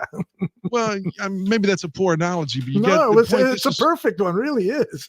But you know how some people were in fraternities or something, and they're so proud of that their whole lives. Yep. even if it was 50 years ago. That's who I am as a Bears fan. Like, and I hate the fact that our Super Bowl is almost 50 years ago now. But yeah, this is who I am. It's like it's defined me. You know, my whole life has just been a Bears fan, and everyone that knows me knows that about me. And I'm sure there's like probably hundreds. I wouldn't say hundreds. That's an exaggeration, but probably at least 50 people that are either happy, really happy that the Bears were blown out when we were there just to say, fuck you, Dan, or they're really sad for me because they know how much it means to me. Mm-hmm. You know, like I'm sure there are a couple of people that you and I both know that are happy that we went to the game and they lost just to say, fuck you to us. Yes.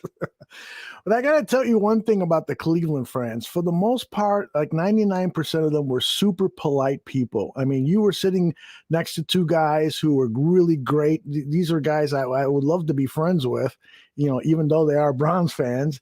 To my left was an elderly couple. I would say they were in their late 60s. And they were sweet. They looked way older than you, for real. No. Maybe they were in their you said 70s. you were 63, I told you could pass for your 40s, and that I wasn't just bullshitting you. Those two, if you're in your 60s, they're probably closer to 80. Maybe, yeah. Late 70s. They were old, there, man. yeah. They looked old. Yeah, they were up there. So, and they were so polite. They were effing polite. And the funniest thing about that whole, every time that I talked to them, was at one point the elderly lady leans over to me and she says, "What is the name of your punter?" And I go, "O'Donnell, Pat O'Donnell." And she goes, "He's really good." That's all we had to show for on Sunday was how good the punter is. Exactly. And other than Quinn and Mac, we got to give them credit too. And then her husband says, "Yeah, well, he's been getting enough work." Exactly. The highlight of our trip inside the Cleveland Browns stadium was the lady saying, "Who is your punter? He's really good." Or the other guy saying Nagy's the problem. Yes, exactly. I mean, not knowing that we thought or agreed that with him on that at all. He just said that on his own. Mm-hmm. Yep. Swanky, who was at the game, and I apologize, Swanky, we didn't meet up. After the game, he says, if you wanted a fight, you could get one. I saw a Bears fan with blood in the back of his head. Wow. We missed the fights, although I'll tell you one thing. I went into the washroom, and, you know, in the washroom, you're going to meet up with guys who have been drinking a lot. You know, they're getting rid of the beer and stuff. And so there was a couple of Browns fans there that says, "Where are the fucking Bears fans now? Where are the fucking Bears fans now?" And then behind me is this big Bears fan. He's a big Bears fan. And he goes, "I'm right fucking here and I ain't going nowhere." I stopped pissing in the middle of my piss and just put my dick back in and walked out. Yeah, I don't want any of that shit. I'm not going to jail for anybody over that shit. You know, fuck, I'm too old to be fighting anyway. Me too, man. I was surprised. Like the one that got me the most, like the gay thing. Okay, whatever, fine. We lost. Go ahead and call us gay. That's fine. But the one that like surprised me was when we were walking out with the mass of people. It's like 20,000 people are going out at the same time. It's like we were zombies in a horror movie, all going to eat brains or something, you know. And we're walking, and this mass of people, and someone said something to us ahead of us. There was two kids that were Browns fans, and the one guy was like, you know, "Parents, don't let your fucking kids like grow up to be Bears fans." Yeah. And the son thought that he said Browns, and he's like, "No." He's like, "There's nothing wrong being a Browns fan." And someone told him he said Bears fan. He goes, "Oh, okay." then the next guy says to us, you know, something disparaging. And my response to him was, "God, I expected more empathy from the Browns fans." I was like, for real, like you all had a winless season and went a generation without winning a playoff game. Like, yeah, you won today, but come on, man, act like you've been there before. Yep. So true. I mean, that was a great line that you said about that. Their history of losing is so horrible. And so for them to be making fucking jokes about fellow. How horrible we are when they were 0-16 not too long ago. Yeah, exactly. So, and you know, they've got a team that could potentially make the Super Bowl, but something is going to go wrong with the Cleveland Browns. Let me see. At the 129 mark, I am saying this on this show. They're not going to make it to the Super Bowl. There's going to be another Ernest Biner moment. There's going to be another Sipe interception, a Kozar mistake. There's going to be something that's going to stop this team from getting into the Super Bowl. They're going to make the playoffs. That team has got a roster, man. They have got a fucking loaded roster. And the fact that fucking Matt Nagy didn't game plan for those two edge rushers. Both number 1 picks in drafts, no less. Yes. I mean, when they got Clowney, I said, oh, they got Myles Garrett already. That shouldn't be fair. How the fuck can they afford two super edge rushers and already have a solid defensive backs like Denzel Ward? By the way, earlier, about a few minutes ago, I forgot who it was, said, I can't believe Dan was drinking out of a Cleveland Browns cup. Well, we're at the Browns Stadium. I know, what are you it's a joke, man. I mean, it's not. Now, I will say that the baseball game, they gave us a free Indians hat, which I did not wear. I wore the hat. Okay, so this is stupid, and I know people are going to get pissed off at me. How could you do that? So, I got in first before Dan, and so I went to some shops and I bought myself a Cleveland T-shirt. It just says the name of the city on it. Well, at the White Sox game, were giving away Cleveland Indians baseball hats. Because they got to get rid of them for the Galaxies or whatever they're going to be. The Guardians. The Guardians, Right. whatever. So on the day that I'm leaving, I put on, I wanted to put on a fresh shirt. So I put on the Cleveland T-shirt that I bought, and I wore the fucking Cleveland Indians hat. So people are like, hey, man, way to go. How about the Browns yesterday? How about Cleveland yesterday? And I'm just, yeah. Fucking, it was like a disguise. I didn't want, it's not that I was ashamed to be a Bears fan, but I didn't want to put up with more fucking turmoil. Yeah, we were getting a lot of mouth after the game, man. That's true. Like in the stadium, we were around good people, but after the game, I don't know if they were liquored up or what, but we were taking a lot of verbal jabs on the way out of there. We were. So, and then on the trip back, I stopped somewhere to get food, and somebody sticks their head out the window, go Guardians, go Guardians, and I'm like, what? Oh, and then I realized, I'm wearing a fucking Cleveland T-shirt. Yeah, that's the one thing I'll say. I've told you before that I like the city of Cleveland. In my previous trips there for concerts, and like everybody around town, even like if it wasn't a Indians or Browns or Cavs shirt, they just had something on that said Cleveland. So everyone has pride for the city there. So that, I mean, and they should, but that for some reason nationally, that's the town that everybody mocks. But I think it's a nice town. I do, but some of the people obviously are assholes after the games. Right. But I can say if the Bears finally win when I'm there, because now they're 0-4 when I've attended games. If they win on Sunday, and I'm just going to look like any other person from Chicago when we're leaving, I'm not going to mock any Detroit fans. Like, I'm just not going to. Why would I? Just be happy that you win. Yeah, right. I will say, I got to say this quick story about when I arrived. First of all, I'm not going to badmouth the hotel that we were staying at unless if they fucking don't send you your stuff and you don't get it by Friday because you paid for 2-day delivery. So if it went out today, or they said it was She going says out, it's not going out till tomorrow. all right, so that's 2-day delivery. So you should get it on Friday. If you don't get it Friday, then on the next show, I'm going to talk about the hotel, the name, the general manager. I'm going to give it all out and bitch like crazy, because I had a bad experience when I checked in. So I drive in on Friday night. The town is fucking going crazy, man. There are people all over downtown. There's a game going on. The Indians are playing, and there's this big fucking country concert going on in the arena where the Cavaliers play. Lots of fucking people all over. I'm fucking trying to matriculate through traffic and not fucking run somebody over. I'm tired, 6-hour drive. I'm getting ornery. Haven't had a drink in a while. And so I finally find the right street so that I can get to in front of the hotel with the car on the right side of the street, because when I first found the hotel, I'm going in the opposite direction. So I got to fucking try to make a U-turn, but there's cops everywhere directing traffic. There's people, blah, blah, blah. I'm getting fucking frustrated. So anyway, get the car in front of the hotel, take my bags out, and I'm waiting for the fucking valet guy. And he's not around. He's nowhere fucking around. And I see in the window, the people and the registration desk are looking at me. There's two guys and they're talking to one another, and they're looking at me and talking to one another. And I'm thinking about, hey, what's going on? Can you call the valet guy or something like that? Well, that's 5 minutes of me or 10 minutes of me, whatever it was, me waiting outside. And finally the valet guy shows up and he says, yeah, there's no fucking room for you, dude. What? Oh my God. Yeah, because of the concert across the street, we don't have any room. And I go, okay, well, where should I park? He goes, I don't know, man. I don't know where to tell you to park, dude.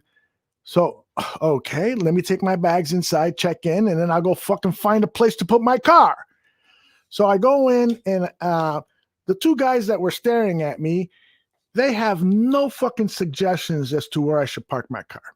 No fucking suggestions. You think that if this was a recurring problem, because I learned later that it was, that they would have a little sheet of paper, here are the 6 or 7 garages near our hotel, and if you have to pay more than our parking service, we will make it up to you. You would think that they would have that as a plan, right? For shit like this. No fucking plan. So I'm asking, well, where should I park my car?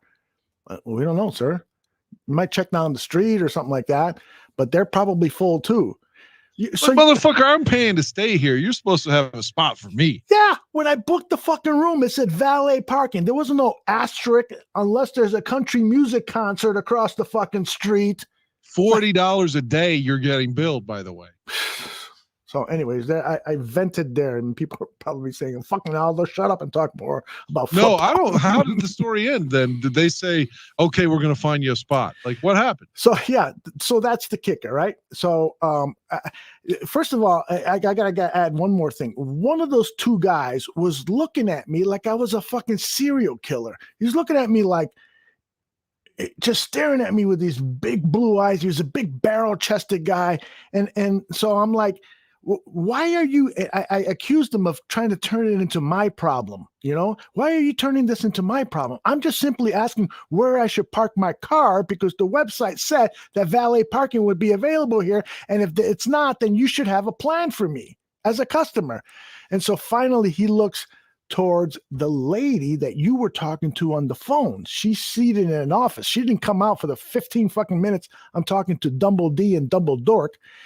She finally comes out because he calls her, hey, Liz. Ooh, I said her name. Can you come out here and deal with this? And then she comes out. She says, oh, we're very sorry, sir. We're very sorry. There should be parking down the street. If you go, and so finally, what she should have done, as soon as she heard me complaining, she finally comes out. This is the same lady who took your bags and stuff. So I go out to go find a fucking parking spot, and that valet guy, he goes, hey, dude, you know what? Are you going to use your car later tonight? And I go, no, I don't plan to. I'm going to find a fucking bar and get drunk. He goes, well, I could probably find you a spot. What the fuck? I just went through all this shit with these people. Did you hear me yelling at them inside? I could probably find you. If you don't need the car, tonight, I could probably find you a spot. So why didn't you say that 30 minutes ago? No shit. Fuck. So, God, everything. It's like the whole weekend, even little steps in our real life was as complicated as trying to complete a pass in Nagy's offense. Mm-hmm. Yep.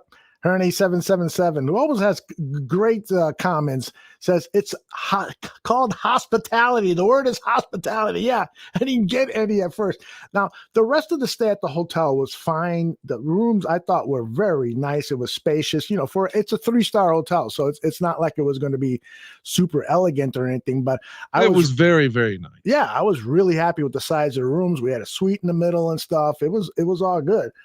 But it's, service is difficult nowadays, man. I'm telling you, it is fucking difficult. When I went on the drive back home, I stopped at an Oasis to get some food.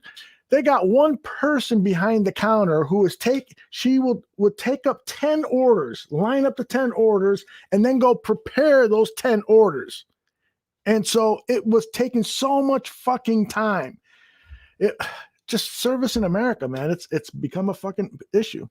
Our shit was late coming back too. We got stuck in road work, and the GPS took us the wrong way, trying to avoid it, and had us turned around, going the wrong direction. And God, we lost like 2 hours coming home, like in an area where I generally knew the area a little bit, but the GPS was just trying to get us away from road work and just kept putting us in a circle.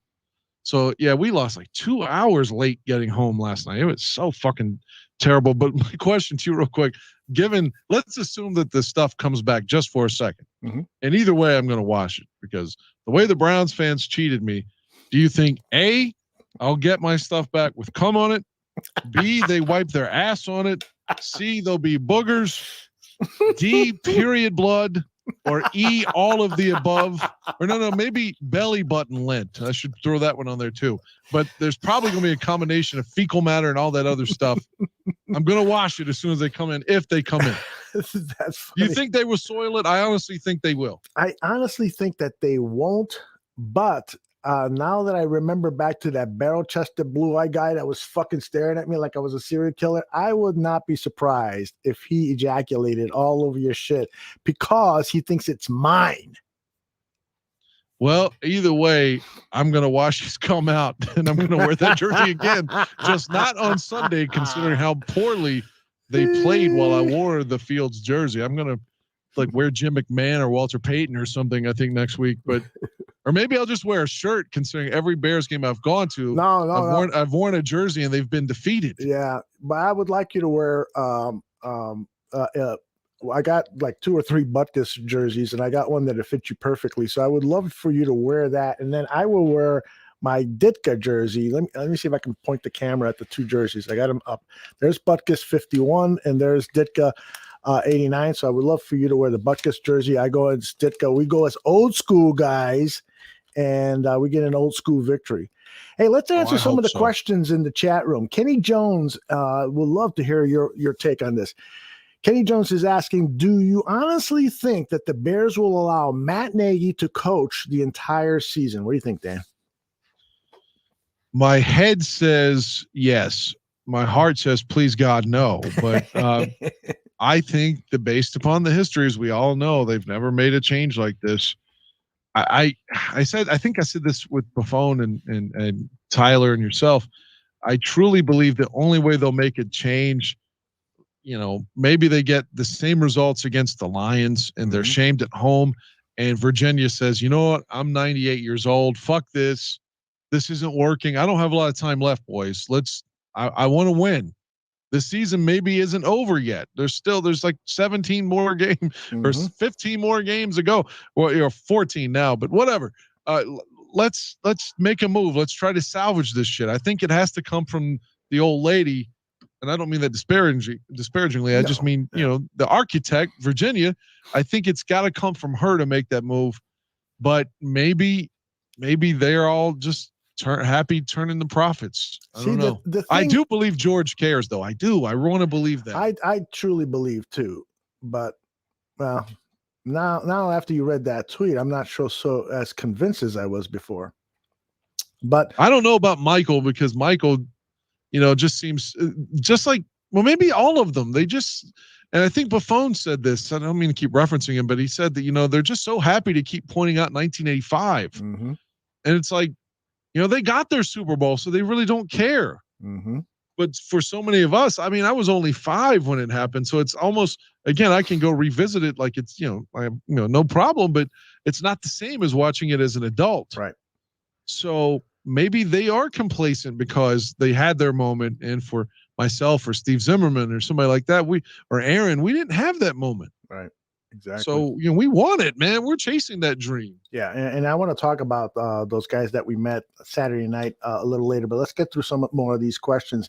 PJ asked, what is the best course of action going forward from here on, in your opinion? And so here's my opinion on that. I think Ryan Pace should finally get his balls out there and tell Matt Nagy, Matt, it's clear from what I can see is that you're not doing a good job of calling the plays. Bill Lazor will be calling the plays for the rest of the season. And if you have an argument about that, remember, I'm your boss. I know I only have supposedly 1 year left on my contract and you have 2, but I'm still your boss and Bill Lazor will be calling the plays.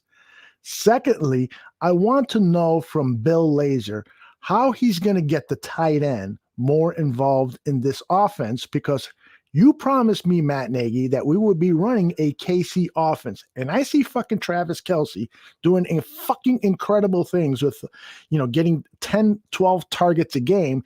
And our multiple 5 tight ends are getting 5 targets. So I want you to tell me how this is going to work. Third, I know I fucked up with the offensive line. I know that I put you in a bad position because of, we didn't bring in a veteran, whatever. So I need to know now from Juan Castillo how we're going to improve the offensive line. So that's the plan of attack that I would take immediately. Then during the bye week, that's when I make the decision as to whether we're going to cut ties with Matt Nagy and go with an interim coach the rest of the season. What say you, Dan? You got a kind of a plan moving forward on what the Bears should do? I like what your suggestion is with Pace just saying, man, look, you might not want to give this up, but I'm telling you that you have to. And even if he tries to soften the blow and say, I'm only doing this because I care about you and I don't want you fired, but you're on the road to being terminated and so am I. So we have to do this to maybe find some kind of momentum to stay here, give them a reason to keep us. Right now, you're killing both of us. So maybe he says, like you said, Bill Lazor is calling the plays. I do like that. And maybe that's what it would take for Matt Nagy to, not be such a fucking dick and be like, oh, you won't know who's calling the plays anyway. Maybe Pace needs to give a fucking press conference and say, I've told Matt that he's relinquished his duties as the offensive coordinator. So I think everyone in Chicago or anywhere in the country, or if you want to reference like George or Sandy Tom across the pond, anywhere in the world that's Bears fans, I think that they would applaud if Nagy was not the play caller. Right. I've said if it were me, and again, maybe I'm just the dumb meathead fan, but I was telling you Sunday, fuck it, man. Like Mike Pettin's been a coach before, and what's he doing right now? I would tell Nagy, I'm sorry. I know you were coach of the year. You can use that on your resume. We appreciate your services and we wish you well in your future endeavors. And Mike Pettin is the interim coach for the remainder of this season. And Bill Lazor is the offensive coordinator, and let's go win some games. I love that approach. Swanky wants to know is this terrible offense leading to the end of Allen Robinson's time in Chicago? What say you, Dan? How couldn't it be? I heard somebody say the other day that he was, and this was before Sunday, mind you, that they were like 115 other players in the league that had better stats than him this year at wide receiver. I mean, this guy, I don't want to say we should feel sorry for Allen because he's going to make more money than any of us ever can imagine. And even if he continues down this road this year, being stuck in this bullshit offense, somewhere somebody is going to pay him. And it may not be as much as he deserves or could earn if he was in a real offense. But as soon as he's free, and why would you franchise him now? You're not going to. Right. So as soon as he's free, he's going to run the fuck away. And why wouldn't he? Yeah. Yeah, I agree. I love A-Rob. I think he is, he reminds me in so many ways of Marty Booker, who was one of my favorite Bears receivers. And when I say that, I mean in terms of production, Marty had that season where he caught 100 passes. 01 and 02. I'm sorry. Yes, you're right. Obviously you're right. I learned from you about all this stuff. So, I'm sorry. I don't mean to be. No, please. I appreciate that. Really do. So I would hate to lose him, and he's still so young. So he's still approaching the prime, but he has to look at the Chicago Bears offense.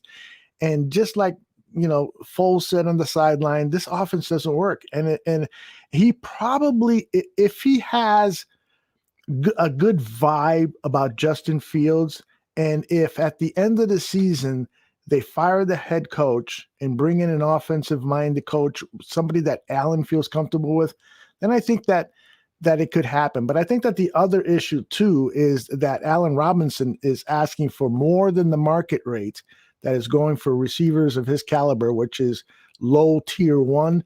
And I think that's going to probably prevent him from signing. That is the number one reason, first of all. Ravi has a good one here. A lot of good questions here.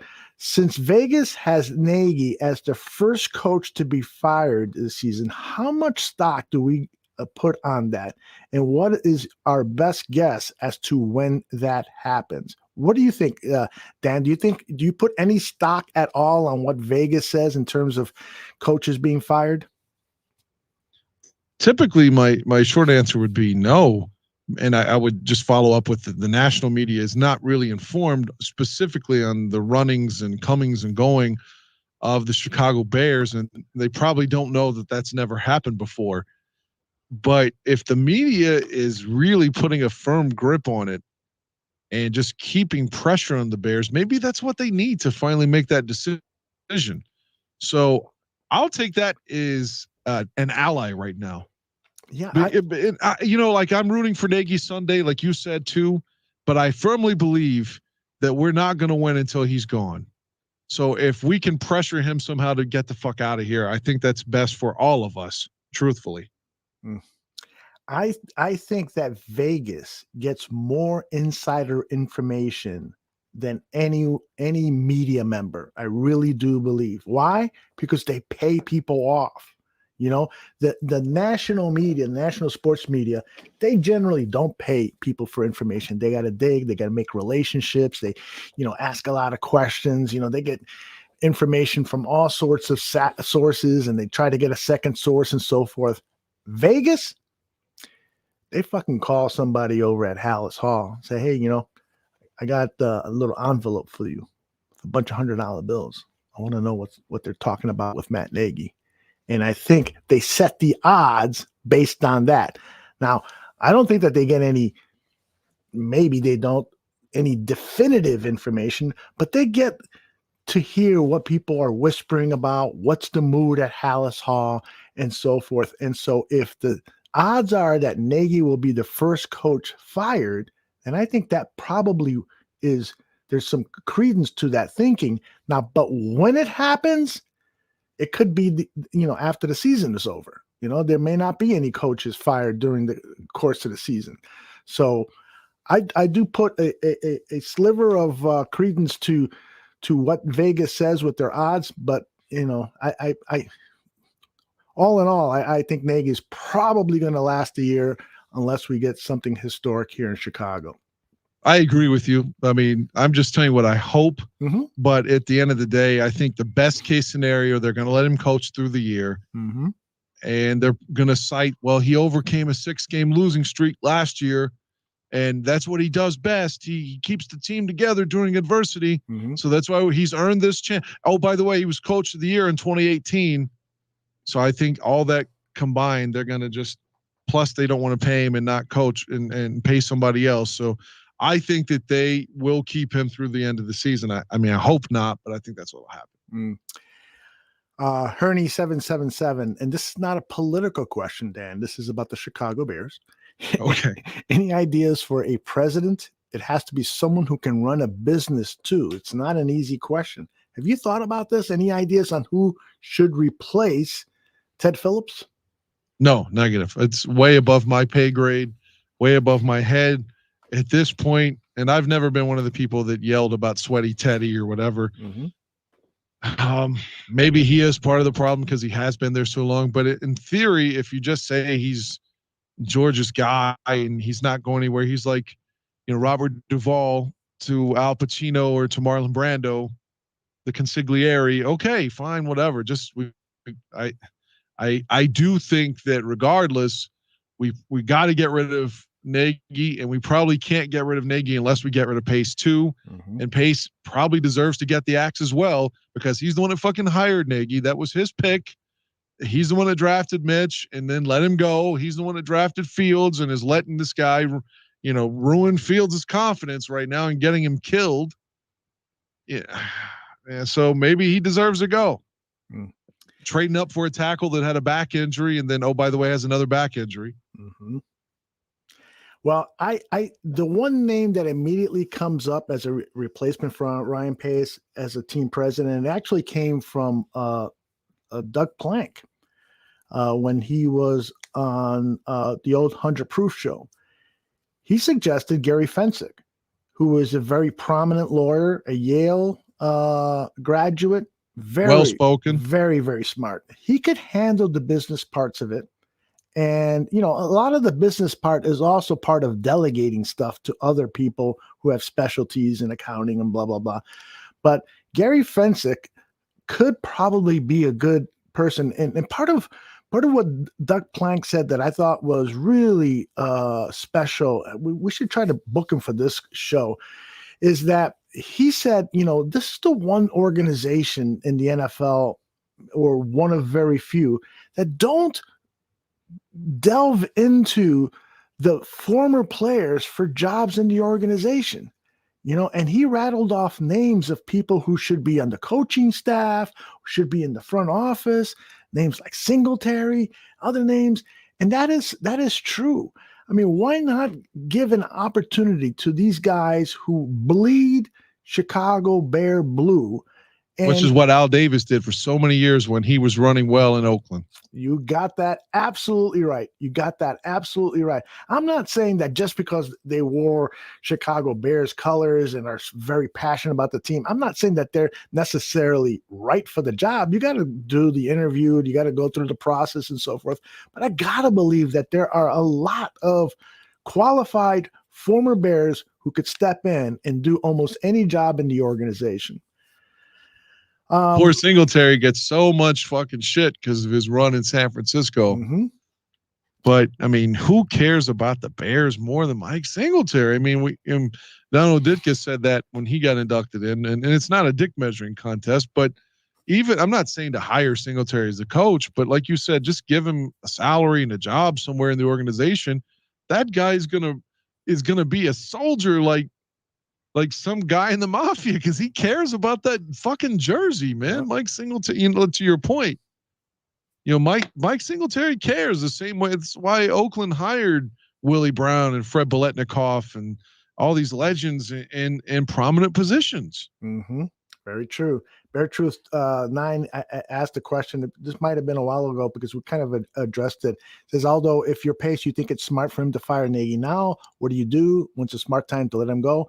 Here's my thought on that overall is if there's another performance against Detroit where you're putting your quarterback, I don't care if it's Justin Fields, Nick Foles, Andy Dalton, or that guy who played wide receiver for the Broncos and then went into that game because of COVID last year. Yeah. I don't care who it is. You cannot game plan where a game where you're going to expose your quarterback, even if Matt Nagy hates him, like he probably hates Dick Foles for talking back to him. You got to protect your quarterback. And if it's especially Justin Fields, the franchise, if he comes up with another game plan like that, then you fire him before he heads out to the media after the game. You grab him by the collar and say, hey, get your shit and get the fuck out of here. Now, that's probably not going to happen. I think he's smart enough to have a lot more max protects, chipping of Lions defensive edge rushers, and getting things a little better. But if the team continues to play at a 500 below 500 level, I would seriously look at making a move at the bye. And a lot also depends on the temperament of the players. If you're losing the players and they start going out there and giving lackadaisical effort, Dan and I have talked before about how the players always played for Dave Wannstedt. Always. And if the players now don't play for Matt Nagy because they've given up, because they just know that he's an incompetent fool and are saying, well, why the fuck should I fucking play a 17-game regular season for this idiot? If that happens, then you got to get rid of him. You got to fucking find some leadership to turn this sinking ship around. I agree with you. And two things we should acknowledge before we run out of time is that Foles allegedly on the sidelines, it's hard to read lips, for me, but some people have said that transcribed his lip reading as this offense is not working on the sideline Sunday. Of course, we didn't see that on the TV copies. We're at the game. Right. But I've seen it in slow motion. It kind of looks like that's what he says, but I'm no expert in that field or not even qualified to read lips. And another thing is that I don't have the exact tweet from me. We talked about it on Sunday, is that Jimmy Graham basically came out and took a jab at Nagy on his Twitter feed with some statistics about how shitty the offense was. So, I mean, maybe that's another angle to all of this, is that we need the players to almost be done with him too. It's like, the 85 team, it's got so much. A part of the story is that they wrote after the 81 season, we have to keep Buddy. And Hallis was moved by that. Well, maybe the players today need to write a letter and say, this guy's a fucking idiot. He's holding us back. Yeah. It is funny that you're mentioning that, because we talked about that on a previous show, the Bear Debate, and John Buffon said, yeah, no, none of those players are going to write a letter. They'll tweet it out, which is true. Well, okay. It's a totally different day. But that was, that whole Jimmy Graham thing was a sign that there's a growing mutiny. That's what I think. I mean, why wouldn't it? So Laz says, I hear Aldo was all over Dan's girl like Garrett was on Fields. Aldo, she's not my girl, and if you were all over her, then have at it. She's my friend, man. And if you all were having fun together, then that's fine, man. 4,000 Clover says, Aldo, where were you for the 85 Bears Super Bowl? I think I said this story recently. I don't know if it was. Yeah, you told me in one of those stadiums we were at. I don't know if it was Saturday or Sunday. Yeah, I'll say it very quickly. I was with a bunch of friends. Typically, I like to watch games alone or with one or two people who I trust, that are going to be focused on the game and not asking me questions like, hey, well, what are you going to do next Saturday, man? We'll do some party. No, I want to fucking watch the game. So I made an exception for the Super Bowl because it was a Super Bowl, right? So I got together with a whole bunch of my friends, got crowded into an apartment, and watched it with them. And that was a special moment, sharing that with friends who I had known since I was a wee little guy. In 85, I was how old in 85? Yeah. You're like 26, right? Yeah, I think I was. Jesus Christ. I'm fucking. Well, here's the question for you. Then where were you during Super Bowl 41? That one, I was at home by myself, and I was happy to be at home. I got to tell you, going into that Super Bowl, I had no belief that we were going to win the game. Really? Yeah, I didn't.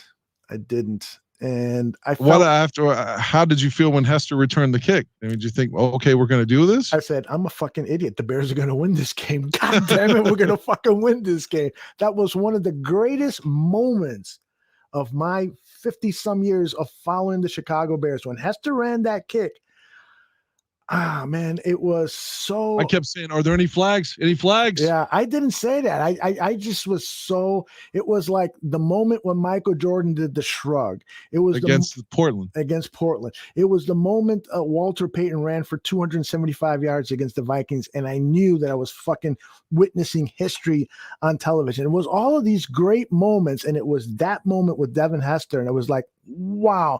And I was thinking to myself, I'm fucking wrong. We're going to fucking beat the shit out of these guys. And it wasn't to be. What about the one more? Where were you? Because I know the Cubs were in the playoffs against San Diego. Where were you when Walter broke Jim Brown? Oh, that's a good question. That's in October of 84. Yeah. I don't even think that game was televised because I was listening on the radio. That's terrible. Yeah, it wasn't advertised or wasn't televised. I think it was blacked out. If anybody, I know there's some old timers just like me in the chat. If you can confirm this, I'll ask Mike North too. I believe that game was blacked out, and I heard it on the radio in my apartment. If I'm wrong about that, then I don't remember where I saw it. Yeah, that was weird, and it was poor Walter. It seemed like almost every time he had a big moment in his career, it was blemished somehow. He had to share it with somebody else. Yeah, had to share it with somebody else, not getting his touchdown play called for in the Super Bowl and stuff. There was always like these one of the greatest athletes, not of just Chicago sports, but of any sport in North America, just one of the greatest. And it just seemed like things just, he's a fucking playing for Chicago, so it's not going to be perfect like it is for other athletes, other superstars. The only guy that's had it somewhat perfect in Chicago sports is Michael Jordan. 6 championships. He becomes a global superstar, beloved by everybody except Dan Aguirre. Respected by Dan Aguirre for sure.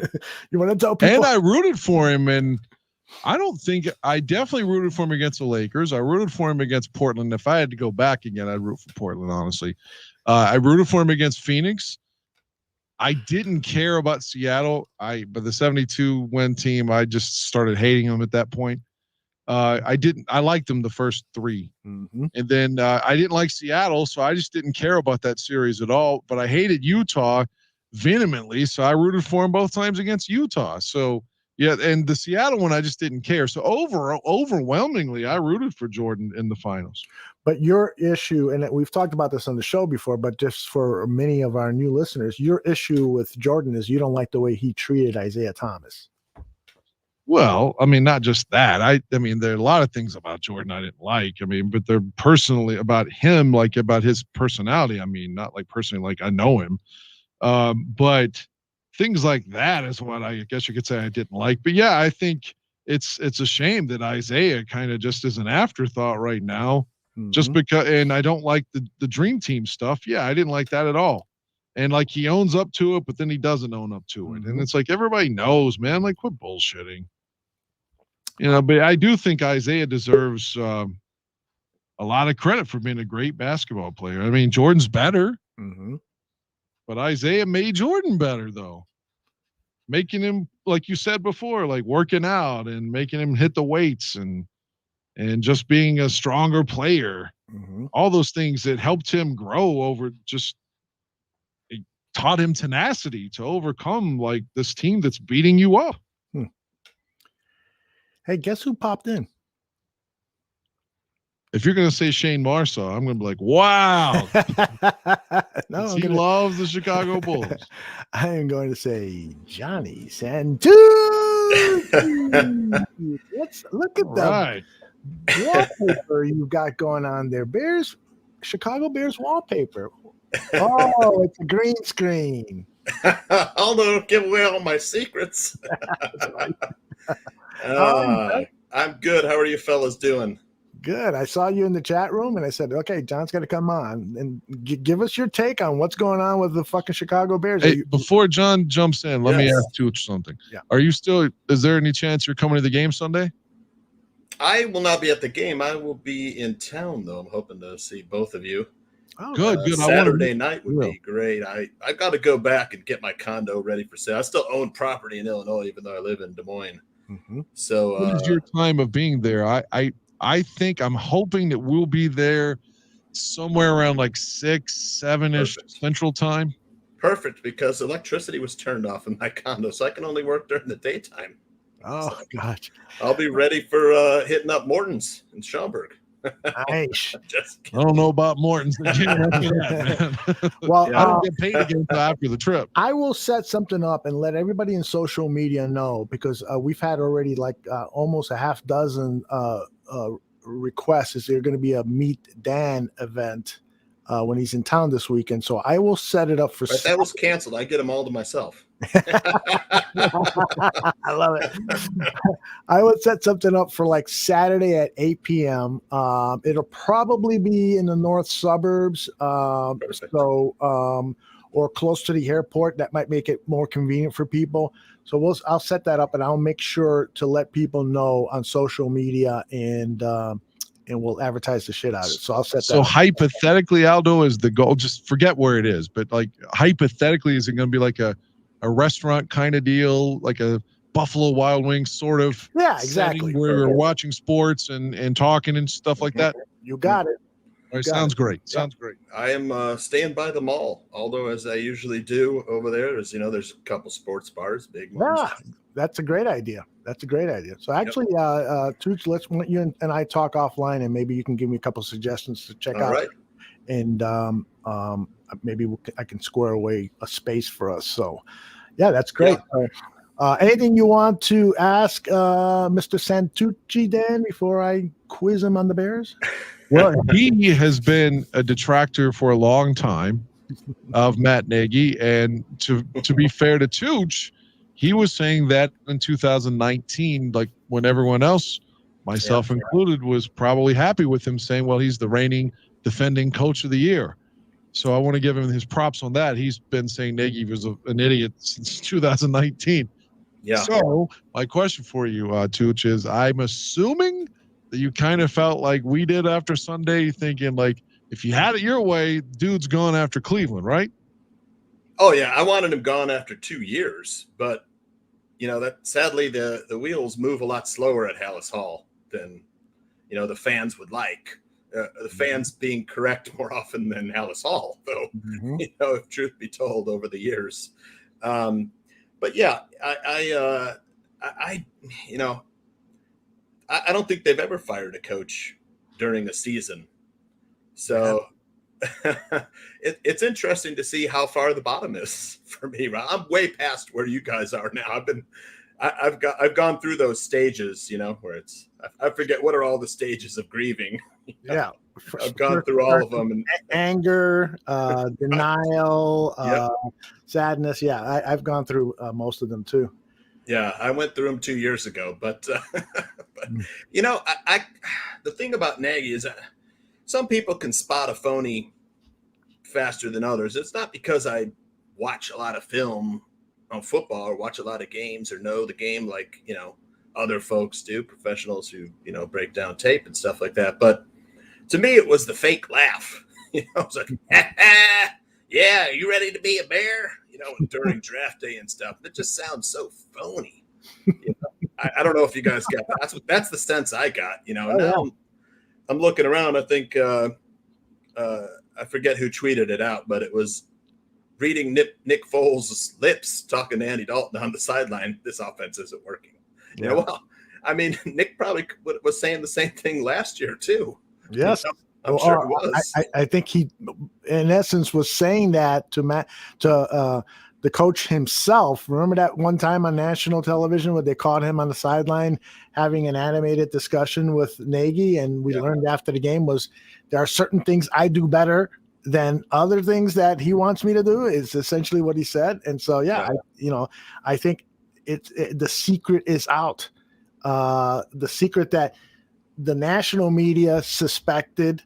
But the players have now saying it through their tweets by being caught, with the lip reading and sidelines and so forth. There's no faith at all, no confidence at all in Matt Nagy, in his play calling and in the scheme. So Nick's way past, Andy Dalton was covering his mouth with the towel. He's new. Nick Foles he's been there, so he doesn't give a shit anymore. He's gonna say it out loud, no hiding.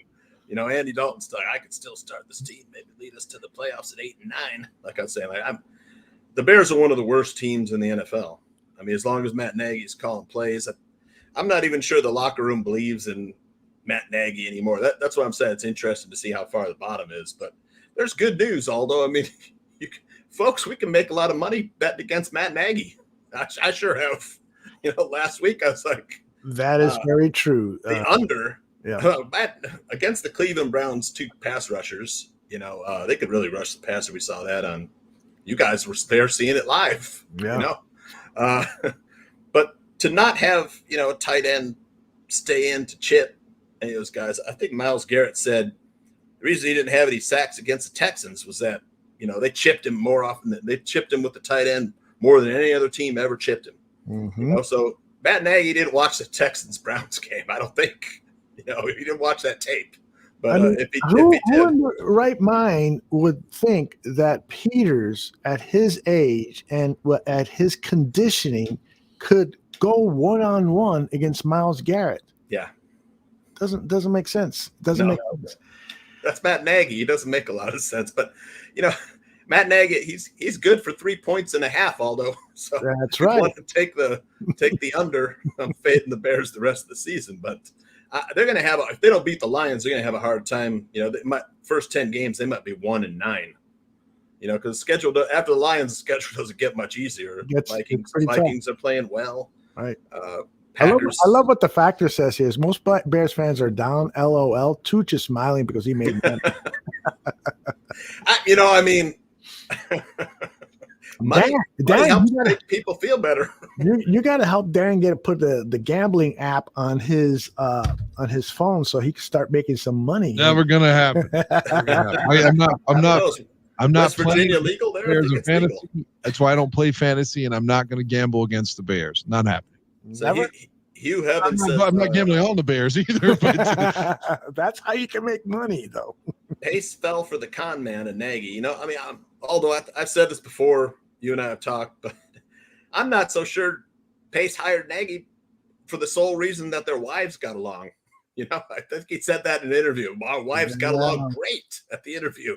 I'm glad Ryan Pace's wife has a friend now, but that doesn't help us win football games. There's a lot of that. There's a lot of that in the profession of football. Coaches who know each other, the fraternity, but also, you know, she likes her and blah, blah, blah. Let's make this happen.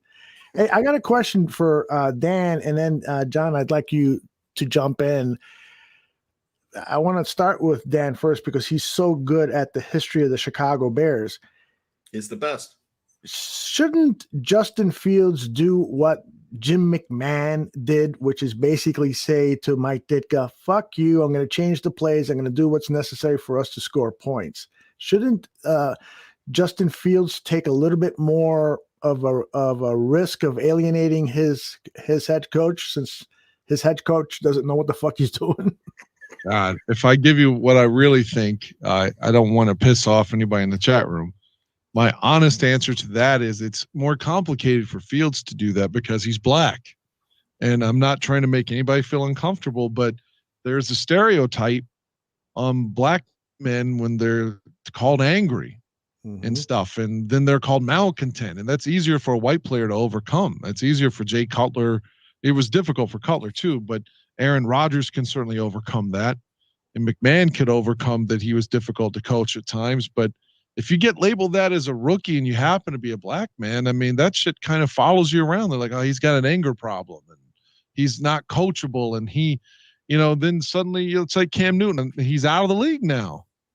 So I think it's more difficult for Fields to do that. I honestly do. And if I alienate anybody by saying that, I do apologize, but I'm not lying to you. I'm not saying that for political gain or to look smart, or that's my honest opinion. But if you get that aside, you knock that out of the way and say that's not relevant, then I would love for Fields to be more assertive and to say, Coach, I think I can do this well, and we're not doing this at all. Let's please utilize the things that I'm good at. I would love for him to have that conversation. And if you remember during the game, he was heated.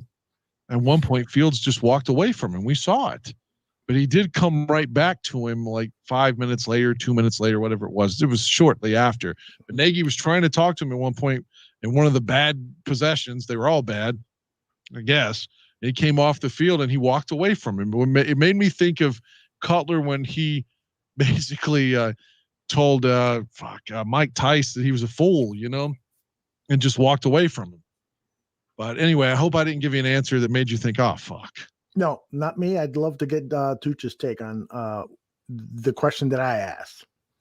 Well, you know, Fields, he's new. He's learning. This is his first year in an NFL.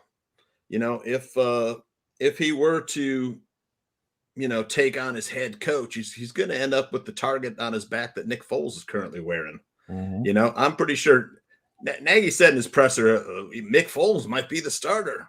There's not a chance in hell Mick Foles is starting this game unless those two are too injured to play. Dalton's knee and I kind of disagree. Fields' hand. I think that if he plays Foles, then he can be like, well, we still have this kid that I'm coaching up. It kind of gives him more time by not playing Fields. Whereas if Fields plays and struggles again, people immediately want to come after Nagy. I feel like it kind of softens the blow. It gives him a scapegoat if Foles plays and he sucks. Well, there's a lot of sense to what you're saying. A lot of the tape that Aldo played earlier in the show, said that Nagy was sabotaging Fields. I'm not sure that that's the truth. I just think Nagy's a horseshit play caller.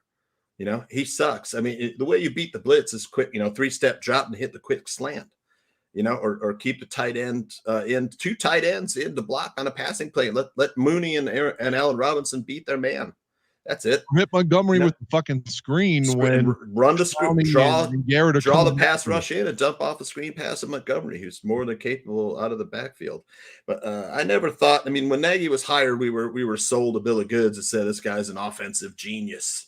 About Matt Nagy makes me long for Dowell Loggins and John Shoup. I tell you, Gary Croton, I'll take. Stop. He's that bad. I would take Ron Turner back. Ron Turner could call some plays. Yeah. Ron Turner would be great. I would love to see Ron Turner. Here's what would happen if Nick Foles were starting. He would just audible out of every fucking call Matt Nagy made, and then, that would make Matt Nagy look like a genius. Well, all these plays are working, man. But Nick Foles knows, how to read a defense. Justin Fields is still learning how to read an NFL defense. Mm-hmm. Factor asked a question. Why don't you start with a response on this one? What do you guys want to see out of Justin Fields on Sunday? Tooch, why don't you start? Time to throw the ball. Plays that work to his strength. That would be nice. Plays that are tailor-made to the things he does. Get him rolling out, move the pocket. Some short slants that he build up, hit some completions and build his confidence. Mm-hmm. And then tell him, if it's breaking down, take off and run. That's what he's a good scrambler. I mean, and slide before you get tackled. Yep, exactly. Dan, what do you think? What would you like to see out of Same Fields? thing. I don't want to see him get hurt. I know they said he kind of damaged his hand a little bit, but it wasn't like tragically hurt or anything. So we got lucky there because, again, other than Jay's game against the Giants in 2010, no one's been sacked like this in a Bears uniform in one game. So I don't want to see him hurt above all. But secondly, I want to keep him healthy. But secondly, kind of plays to what Tooch was saying, like, God, get the guy a chance. Get him in some rhythm. Give him a chance to get his confidence up and think, okay, I can do this. It kind of haunts me now thinking about how sort of easy he thought it was after that first preseason game. He didn't know what he was talking about when he said that they really weren't playing. It didn't seem that fast to me. Oh boy. But the last 6 quarters, it's not looked good for him. So I want to give him an opportunity to show who he is, because I still believe in the kid. And I hope that the Bears fan base still believes that he's the right guy. It may not be with this coaching staff, but I would like to see a glimpse of that. And above all, keep him healthy. Let me answer that question also by answering the Bear Truths 9 question. He says, Aldo, does Bill Lazor play a part to this offense play calling this weekend? So that's what I would like to see. I would like to see Matt Nagy. I think he talks to the media tomorrow on Wednesday. I would like to see, he says, he should say, we all met as a team, like I told you we would on Monday, and we were all very candid with one another. And everybody was candid towards me. And so we've made several decisions, some of which I can share with you now. One is Bill Lazor will be calling the plays again, and will be calling the plays for the rest of the season. Then, as part 2 of that, on Thursday, I want Bill Lazor to come out and say, what we have done is we sat down with Justin Fields and also a few select players from the offense, meaning A-Rob, Darnell Mooney, a couple of tight ends and so forth. And we asked them, what are some of the things that you would like us to to call on Sunday against the Lions. Let's look at some of the Lions tape, and you can see where some of their weaknesses are on the defense. What do you think we could do to best expose those defensive weaknesses? Justin, let's talk to Justin. Let's talk to A-Rob. Let's talk to Montgomery and so forth, and develop a game plan that everybody on the major players on this offense feel like they have ownership of it. They go out there and execute the game plan they came up with. Matt Nagy, go clean the fucking garbage. Go clean that shit stain that you left from last week in your office. Stay out of this, man. So, but I'm being serious in that there has to be a radical way of thinking at Hallis Hall in terms of how they start scheming, because to me it looks like if that was really all just Matt Nagy who came up with that plan against Cleveland, he should be arrested, like Dan Hampton said. It was criminal. It was brutal, man. All that stuff you're saying, Aldo, makes too much sense. But, Matt Nagy, if he was smart, he would give up play calling duties and focus on managing the game, because a lot of time he's got his head stuck in that, playbook or that play sheet, the laminated card, and he's not paying attention to things that need to happen in the game. Whether it's clock management or game management or making sure the right personnel is on the field for whatever package, either offensively or defensively. Mm-hmm. And if Bill Lazor were to become take over play calling duties, I'd have to think twice about betting on the Lions next week. Mm-hmm. Because I'm really looking to fade Matt Nagy the rest of the season. Well, I hate to say this to you. I hope you lose your fucking money, man. I have the Rams game was the easiest bet I ever made in my life. Last week against the Browns, probably the under 43 points or 44 points, whatever it was probably the second easiest. Well, I've been fading rookie quarterbacks all season, and the under, like Mac Jones and Zach Wilson and all those guys, they just can't put any points up. They're just too green. So next week, I don't know. I haven't really studied the Lions enough to cap the game yet, but it might be a game I stay away from right now. It's in Soldier Field. Matt Nagy, this is one team he can beat, historically. And he doesn't have Mitch Trubisky to do it anymore, but he can beat the Lions. I'm sorry to talk over you. I was going to say, I've got a question for you, gentlemen. Okay. And maybe the chat room. It kind of goes back to what we were saying about an hour ago about Allen Robinson can't be happy right now, given that, there's like 200 receivers with better statistics than he has right now, and given the precarious nature of his contract. So my question is, let's say, and this is completely hypothetical, but let's say Robinson let his agent know, look, I want out of here. This is hurting my bottom line. I want a fresh start. I want away from this bald fuck who's the coach. Would it behoove the Bears, in your opinion, to move A-Rob? I'm not calling A-Rob a malcontent, but we all understand the financial scrutiny that he's under right now, and for his next contract. Would it behoove the Bears to trade Robinson for maybe on the other end of that, either you get help on the O-line, maybe a tackle, maybe not a left tackle, maybe a right tackle, someone that's a starter with the team you trade him to, or maybe help in the secondary? Would that be better for the Bears to A, drop his salary and get help of one of the two positions you need help at, or because you're not throwing to him anyway? So, or do you think just keeping him and just, letting him go at the end of the year for nothing? You have to wait until the playoff picture arises for that, since Allen Robinson is out of contract. Trade deadline's in late October. Right. Trade deadline, you'd have to wait around till there. Yeah. But I don't think the Bears would do that. Would I trade him for draft capital? Absolutely. If I was not draft capital, I want anything. If I'm going to trade him, I want either a nickel corner or a right tackle, because you're probably not going to get a left tackle. But I want a starter, someone that can come in and help right now.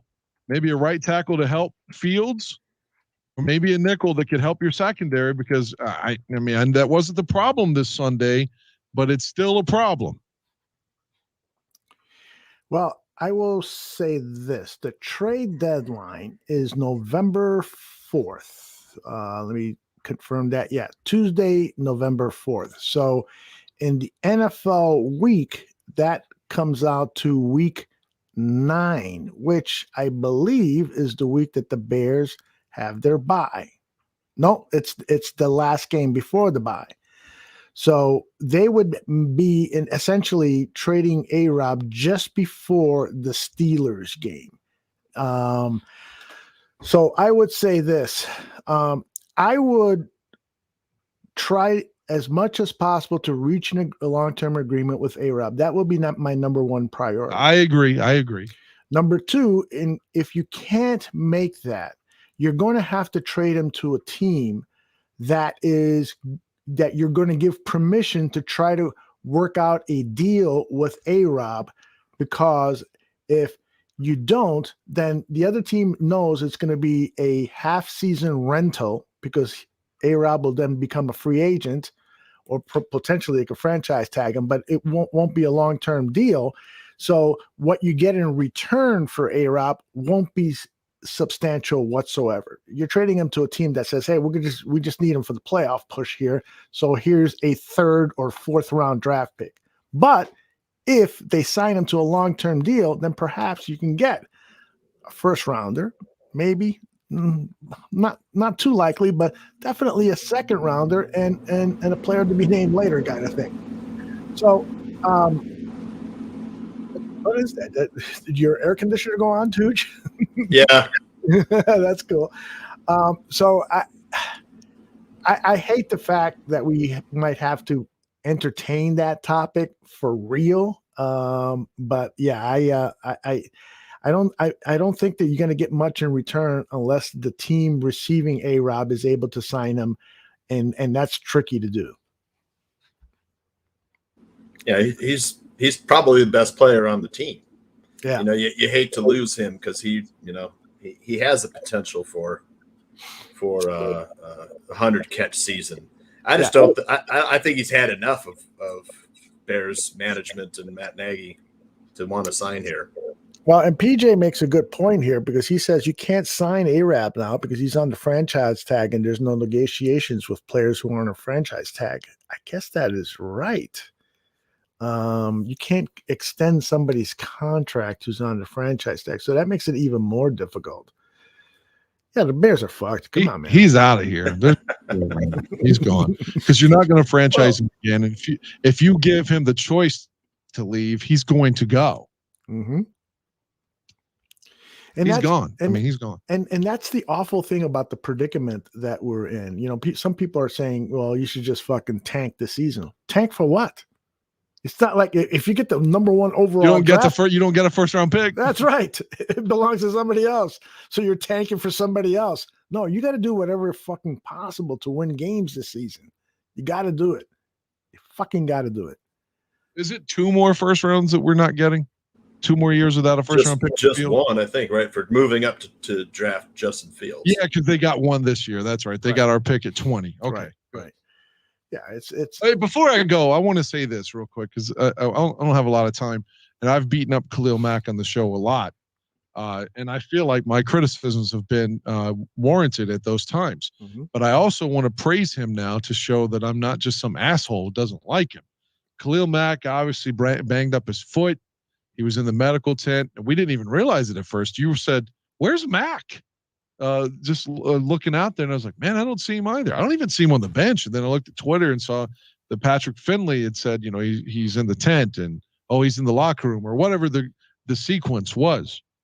And then we were watching him try to just stand there, and not even really stretching anymore, but not with his helmet, and it didn't look good. So he sat out the rest of the 2nd quarter, and he came back and got a sack, and he obviously wasn't 100%. He had a sack earlier in the game.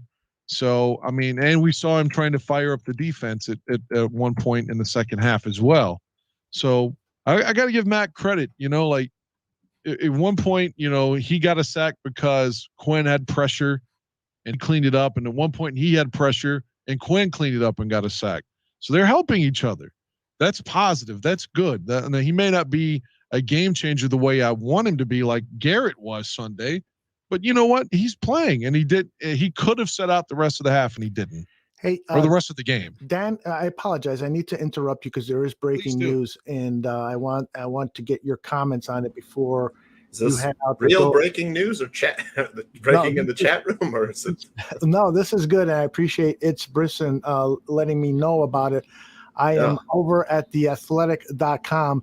The Chicago Bears have signed a purchase agreement for the Arlington International Racecourse property in suburban Arlington Heights. The Athletic has learned. The team is expected to make the announcement Wednesday morning. We are not surprised by this move. This is a quote that I'm reading as a spokesman for the mayor's office said. We are not surprised by this move. We remain committed to continuing the work to keep the team in Chicago and advise the Bears that we remain open to discussions. However, just as the Bears view this as a business decision, so does the city of Chicago.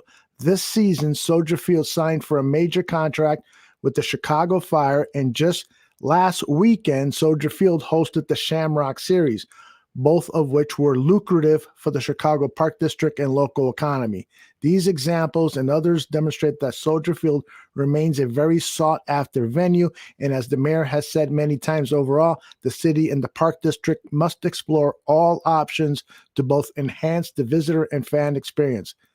This is a long story, so I just read the first few paragraphs, but apparently the Bears are very, very serious about making this move. And we won't see them playing Arlington Heights if we do at all. But I meant to say we won't see them play there for several years if we ever do at all, because the Soldier Field folks still have a chance to win them back.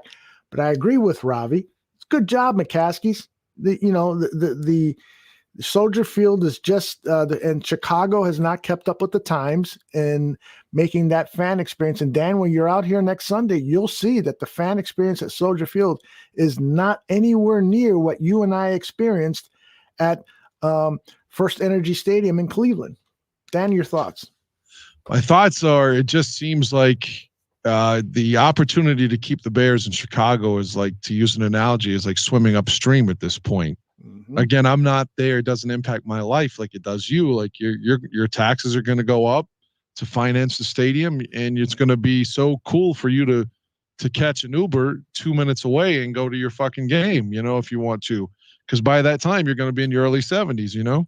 Maybe you don't want to fucking drive to the game and deal with that shit, but you're going to be right there, so your Uber is going to be $6 or $10 or something.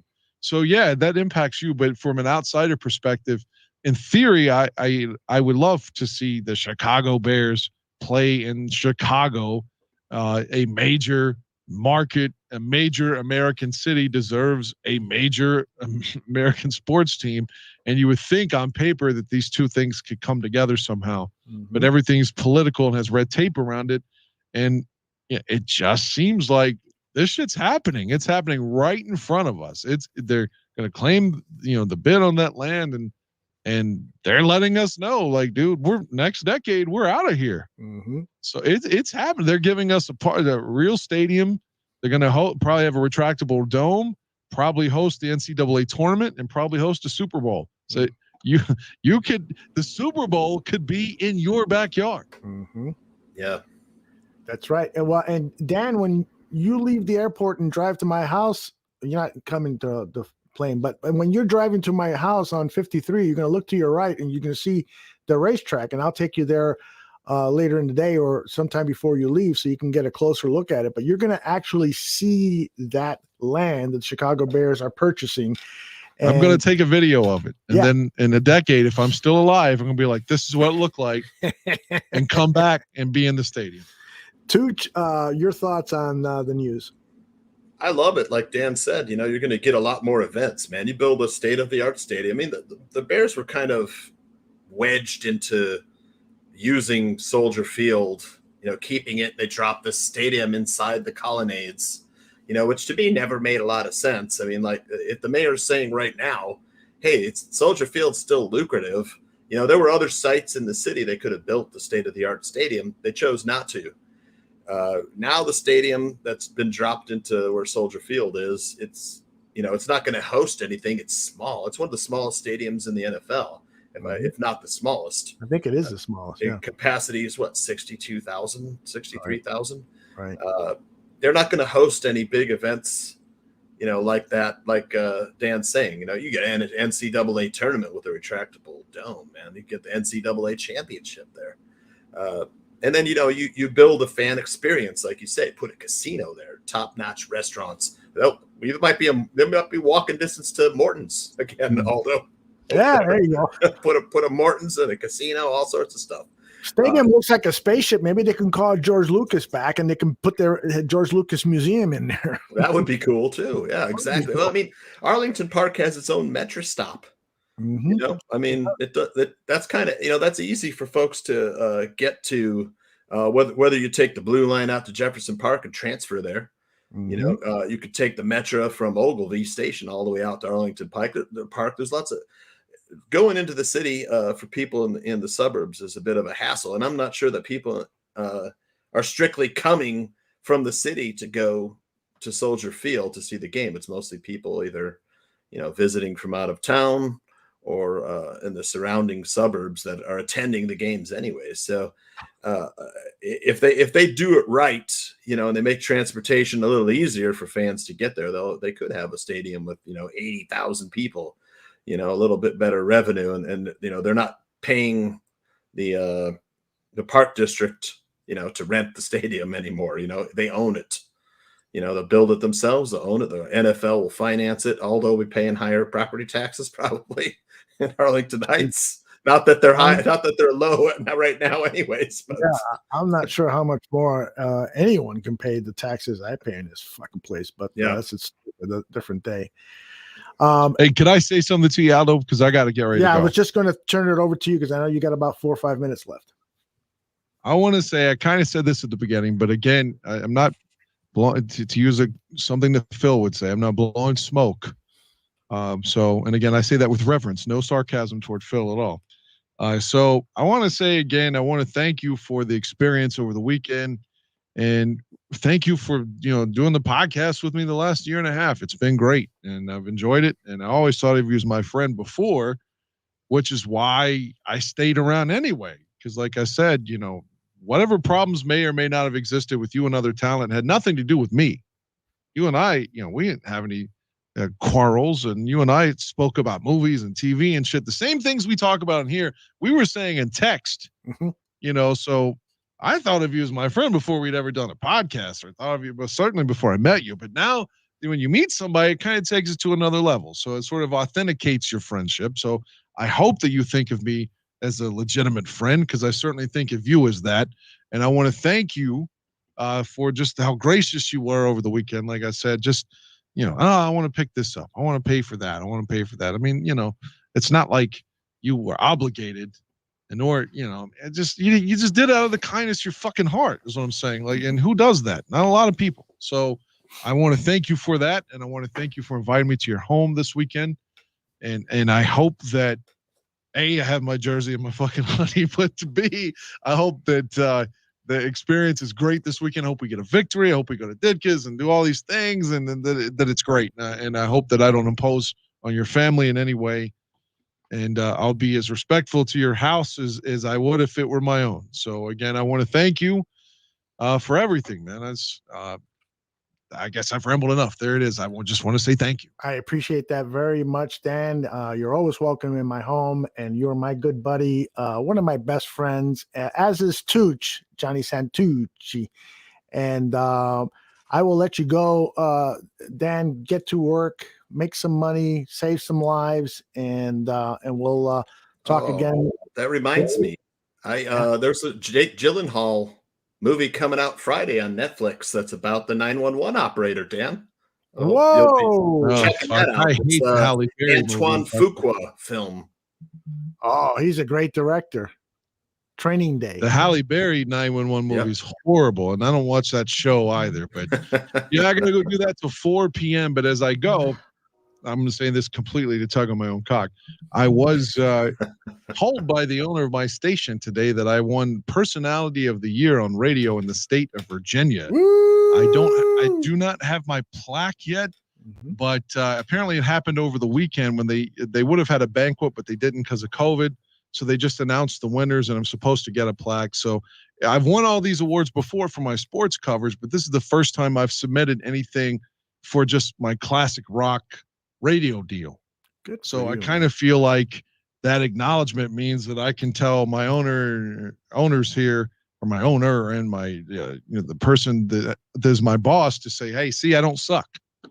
Kind of feel like I've sort of authenticated by winning that. So I'm very proud of it.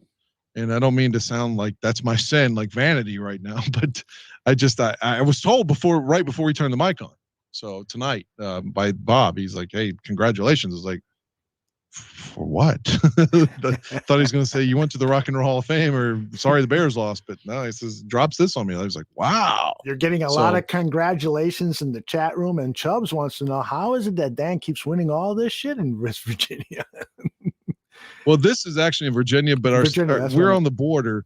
I'm in West Virginia, but the border is just so close. It's like you could have, I mean, one of our stations, for example, is 100,000 watts, but you could just have basically a small radio station and go to Virginia because it's so close. But so that's how I won in Virginia, was because we're so close, so I could enter in Virginia too, because it goes all over Virginia as well as West Virginia. So, but I mean, it wasn't me. I mean, if he's trying to imply that it's some kind of fucking joke or something, it was by all the other ones are from the West Virginia Broadcasters Association, and this is the Virginia Broadcasters Association. Also, I won sports with them last year too. So it's not just some fucking joke, man. I mean, I know he's proud of his service and stuff, but I'm proud of my fucking job too, man. He's not. He just asked a question. But it's with a lot of fucking, I always take little jabs, man. And like, I've never said anything back. And that was a fucking jab. I mean, let's just call a spade, but I gotta go. I don't think I love everybody who's listening. I don't think it was a jab. And if it was, I think he meant it only in jest. He said, as he puts it right here, I'm just fucking with you, Dan. Dan, sometimes you have thin skin. Okay, I'll own that. But I could listen to Dan Aguirre all day. And I don't want to fucking take little jabs when they smile at me and say I'm supposed to take it and fucking smile about it. Anyway, I gotta go. I love you, Dan. I'll see you Saturday, Danny boy. I can't wait to meet you. All jokes aside, too. Thank you. All right, brother. All right. Well, I'll tell you, if I was renting a car and I would complain after I was done renting it that I couldn't get Dan Aguirre on the radio. That's how much I love listening to his voice. In saying that he has sensitive skin sometimes? There's nobody more sensitive. Let's be honest. PJ asked a question, man. It's like, how easy is it to get to Arlington from, say, somewhere out, central Illinois, for example? I'd say it's a lot easier than getting to downtown Soldier Field. Yes, that's true. I mean, you just fly up 55 from central Illinois. That turns into 355, and takes you right to Arlington almost. Right, right up the north-south tollway. 53 can get a little crowded with traffic, especially around Schaumburg. Around Woodfield.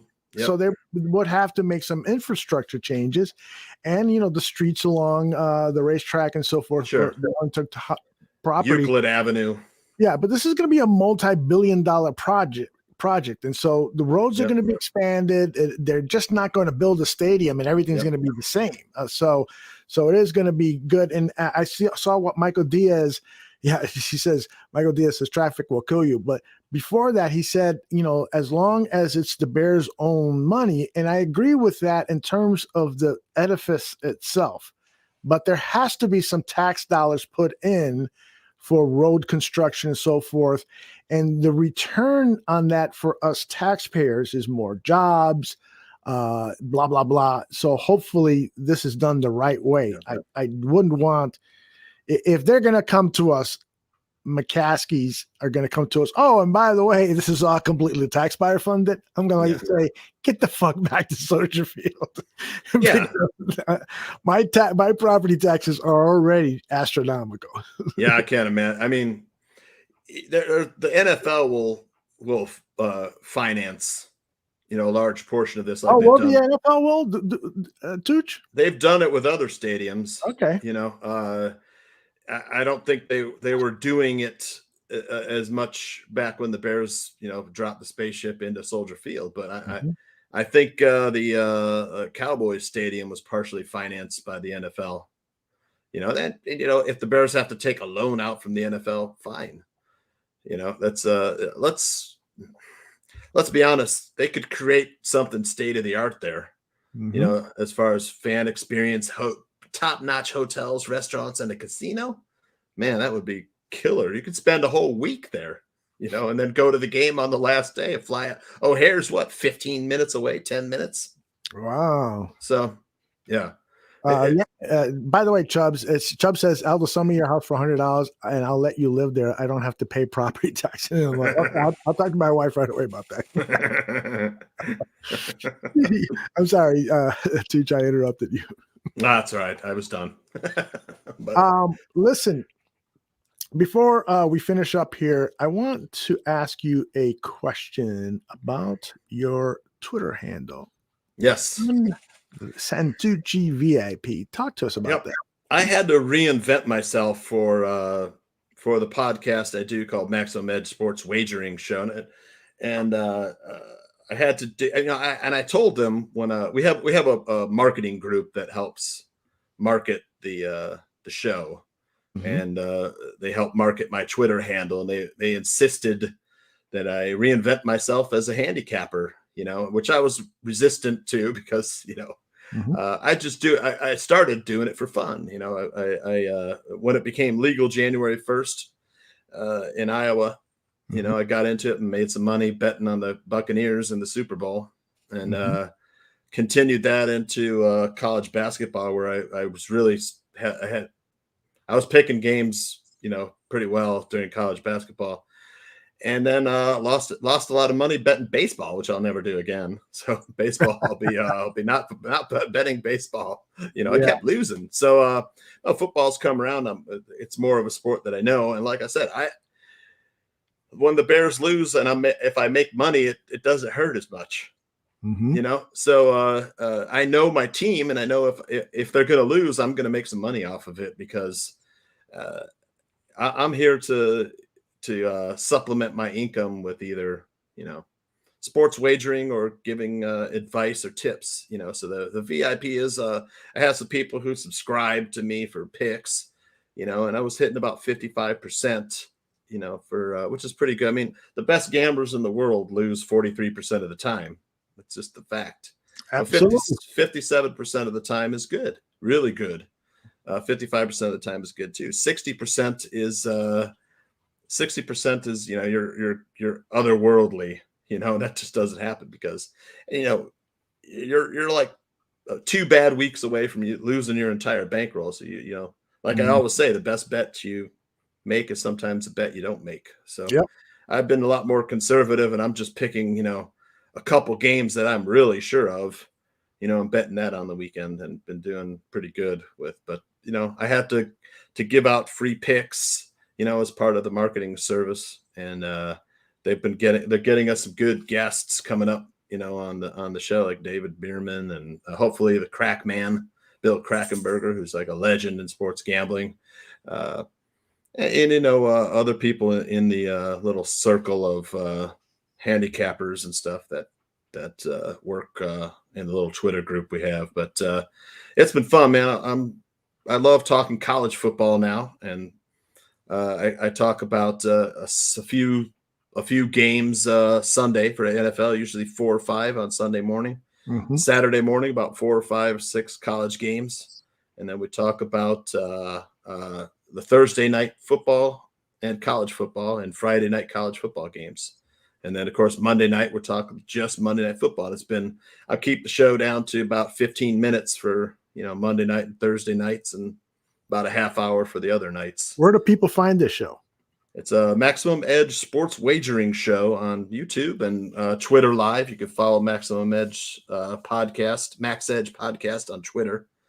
And we go live, on all the same time as YouTube Live. And Actually, if you send a follow request to Max Edge VIP, you'll get access to that Twitter handle, and you'll get a free pick every day. Well, that's funny that you would say that, because somebody was just asking for a pick tonight. Laz, give us one tonight, Tooch. Come on, give us a pick tonight. Give us a winner. Give us a winner for tomorrow's action.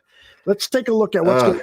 You don't bet baseball anymore, right? I don't like betting baseball. What about Thursday's football game? Who's playing Thursday's football is Bengals and Jaguars. I'm telling you, 7. What I would do is probably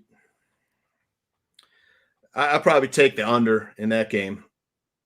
That's where all the money is on the under right now for that game. And like I said, I've been fading rookie quarterbacks. They can't put any points up.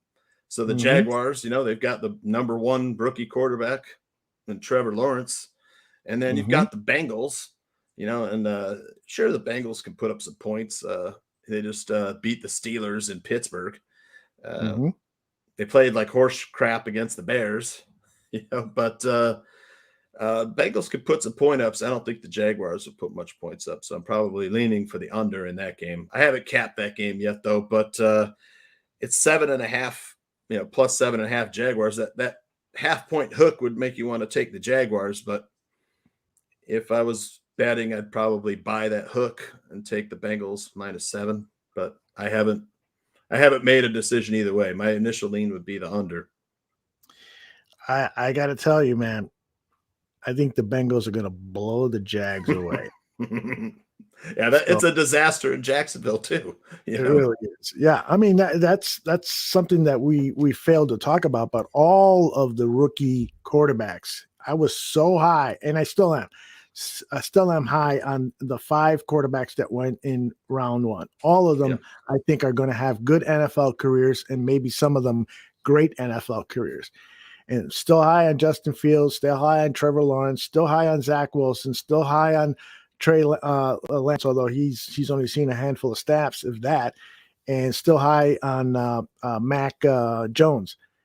But they're 1-11 so far this season. In fact, those 5 guys are the 5 least ranked quarterbacks, or I should say 4, because Trey Lance is not on there. Right.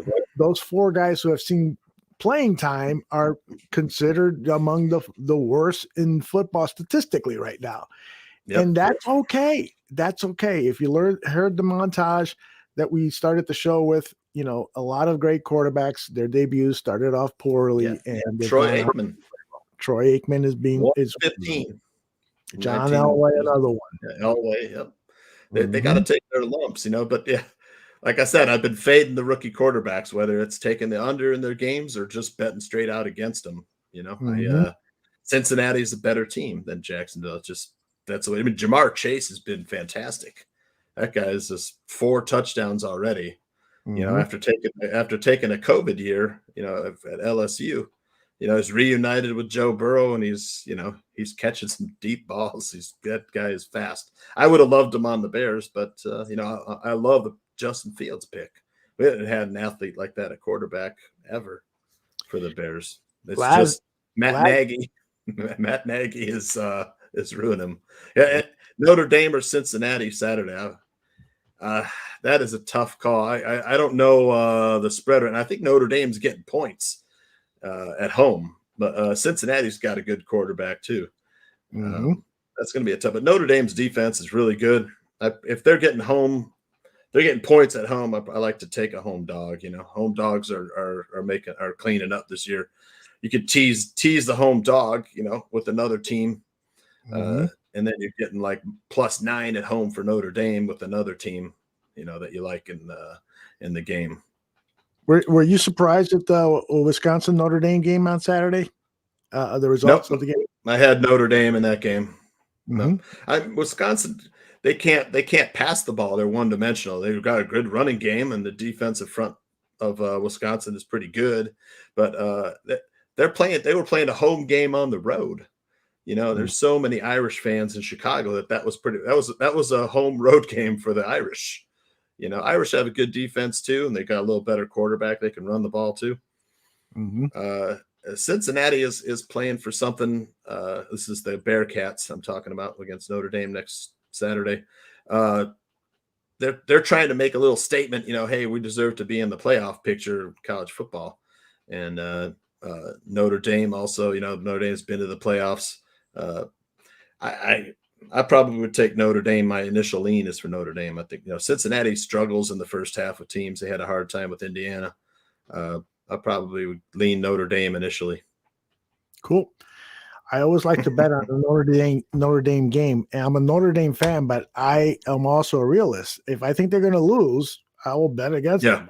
I'm the same way. I hate to do I'm the same way with the Bears. I hated betting against my team. The Bears are my team. Sure, I love the Bears. You and I I've been fans for 40 years. You've been fan for 50 years, or more, 55 and 45. So you and I have been fans for a long time, man. When I was watching Bears games as a kid, Walter Payton was running the football. There's no way I'm ever going to give up those memories of Walter. And Walter was all you had back then. Yep, exactly. Yeah, I said this division probably you could win it 9-8 this season, and Vikings and Packers are probably a little bit better. The Vikings have talented offensive players. You've got two really good wideouts, and then you got Dalvin Cook. I know he's often injured, but that guy can really run the football. Backup's not bad either. Kirk Cousins, put some players around him, and he can manage the game, make the throws when he has to. And then you got the Packers. Their defense a little suspect, but they could still put up points with Devontae Adams and Aaron Jones. Those guys, those three, Aaron Rodgers, Aaron Jones, and Devontae Adams. Those three guys can change a game. The Bears just don't have anybody like that. Allen Robinson, sure, but there's just nobody to get him the ball. There's nobody protecting the quarterback for real. Injuries have decimated the Bears offensive line. Let's be honest. They're playing a guy, a 39-year-old they found off the street at left tackle. That's how bad it is. Pretty bad. It's bad. The biggest blame goes to one particular person. I've failed in a lot of different ways. Right? It's the same stuff every year. He says the same things, but he never changes anything. He never learns from his mistakes. It's so frustrating. You ever meet somebody that just doesn't learn from their mistakes? Oh yeah. Over and over again, making the same mistake. He's like a play calling addict. It's like that's well put. He can't give it up. He has to call plays. That's what he does. He's like a junkie. Yep. It's just he won't give. He gave Bill Lazor one game last year, and they did awesome. Then he took it right back. Yeah, I know. I was so bored. I was so bored coaching the game. I wanted to call plays again. He got bored. Yeah. Yeah. Same Right, BS. it is time for us to pull the plug on this episode of Dan and Aldo Bear Their Souls and John Santucci. Let people again know where they can contact you and check out your show. Yeah, at John Santucci VIP at Max Edge Podcast. You can watch live. Our next time we'll be live is 12:30 Central on Thursday and 12:30 Central on Friday, and then Friday mornings we start at 9 a.m. Central. So we talk a little bit longer. Saturday we talk college football, and then we have we've been doing really good. We give out a free play every show. So our free plays are doing pretty good, man. Monday night we gave out Dallas -3. That was another easy bet. That was one of the easiest bets ever made. I don't know why Philadelphia was, Dallas can really move the ball. Yeah. I was like, there's no way Philadelphia could keep up with them offensively. I had max bet Dallas -3, and that was easy money. But Thursday night we'll be talking. Thursday afternoon we'll be talking Bengals and Jaguars. Friday we'll be talking those 3 college games on Friday. And then Saturday, we'll be picking some of the best games Saturday to talk about. And of course, Sunday, talking NFL football. We'll have, guests and everything. So, and answer questions from the chat room. Excellent. And a free pick every show. All right. Tooch, thanks very much. And we'll definitely be checking out your show. And you and I will talk off air in the next day or two. I got to catch up with you. I'll see you Saturday. Yeah, that's right. We'll definitely meet up on Saturday. I'll be there. All right, brother. Thanks a lot. All right, I want to let everybody know what is going on with the chat, with the Barroom Network. Let's see, tomorrow, what do we got going on tomorrow? We have got Buffon 55 for Bears football coverage, and that's at 7 p.m. Jeff Risden is going to be John's guest, and if you've never heard or read Jeff's work, he's phenomenal. He is an outstanding reporter. He covers the Detroit Lions and the Cleveland Browns. Isn't that wild? And he's going to provide us with a lot of information of what we can expect from this Detroit team. So that's going to be a fascinating part. Alyssa Barbieri is still unfortunately out, so I'll be working with John on that show. And so the second part of the Buffon 55, I will ask John 5 questions that he's got 55 seconds to answer, in honor of his uncle, Doug Buffon, who wore number 55. And then in the third segment, Neil Stopchinski will join us for Buffon's Basement, and we'll get into an in-depth discussion about some of the major topics affecting the Bears. Earlier tomorrow, 2 p.m. tomorrow, we've got Bar Down, our Blackhawk NHL talk show. So if you're a hockey fan, I really encourage you to tune into that show because it is very well done by the Parisi brothers. They come very well prepared, lots of great information, lots of provocative thoughts. So there's that. And then before that, at 11 a.m., so I've done the schedule backwards, starting from night, afternoon, and morning. Late morning at 11 a.m. Central, Greg Gabriel and myself are going to talk about the Chicago Bears. It's really going to be Greg. I'll ask him questions, and he has the stage to share information about what he saw in that game against Cleveland, talk to us about what he expects to happen with Matt Nagy. Greg has a lot of insight into what is happening in the NFL and with the Chicago Bears. So perhaps he might have an inkling as to what could be happening in terms of the futures of Ryan Pace and Matt Nagy. So that's going to be super interesting at 11 a.m. Central tomorrow. Greg Gabriel at 2 p.m. Bar Down, NHL, Blackhawks talk, and then at 7 p.m. Buffon 55. I've probably forgotten a bunch of other stuff, but I am now very tired, and it is time to say goodbye. Follow us at Barroom Network on Twitter. I will be posting updates on our schedule. Sometimes things shift around a little bit, but pretty much what I shared with you about Wednesday's schedule is pretty much locked in stone. So hopefully you can join us then, and then for some of our programming later in the week, Danny Shimon and I are planning a Bear Truth episode at 8 p.m. Central. He's already picking up highlights of the game against Cleveland. Not highlights, lowlights, tragedy, war footage, the bombing of the Bears. So that's going to be fascinating to get his insight into the tape. So that's it for now. Thanks a lot for all of the people who joined us live. That was outstanding. Your interaction really helps make this show what it is. And thanks to Dan. I love him too. I yelled at him twice today about his long story about his hoodie and stuff. And then towards the end about Chubbs just fucking with him. But I love him. I love him. And I'm so fortunate to be doing this show with him. All right. Take care, everybody. We'll see you soon.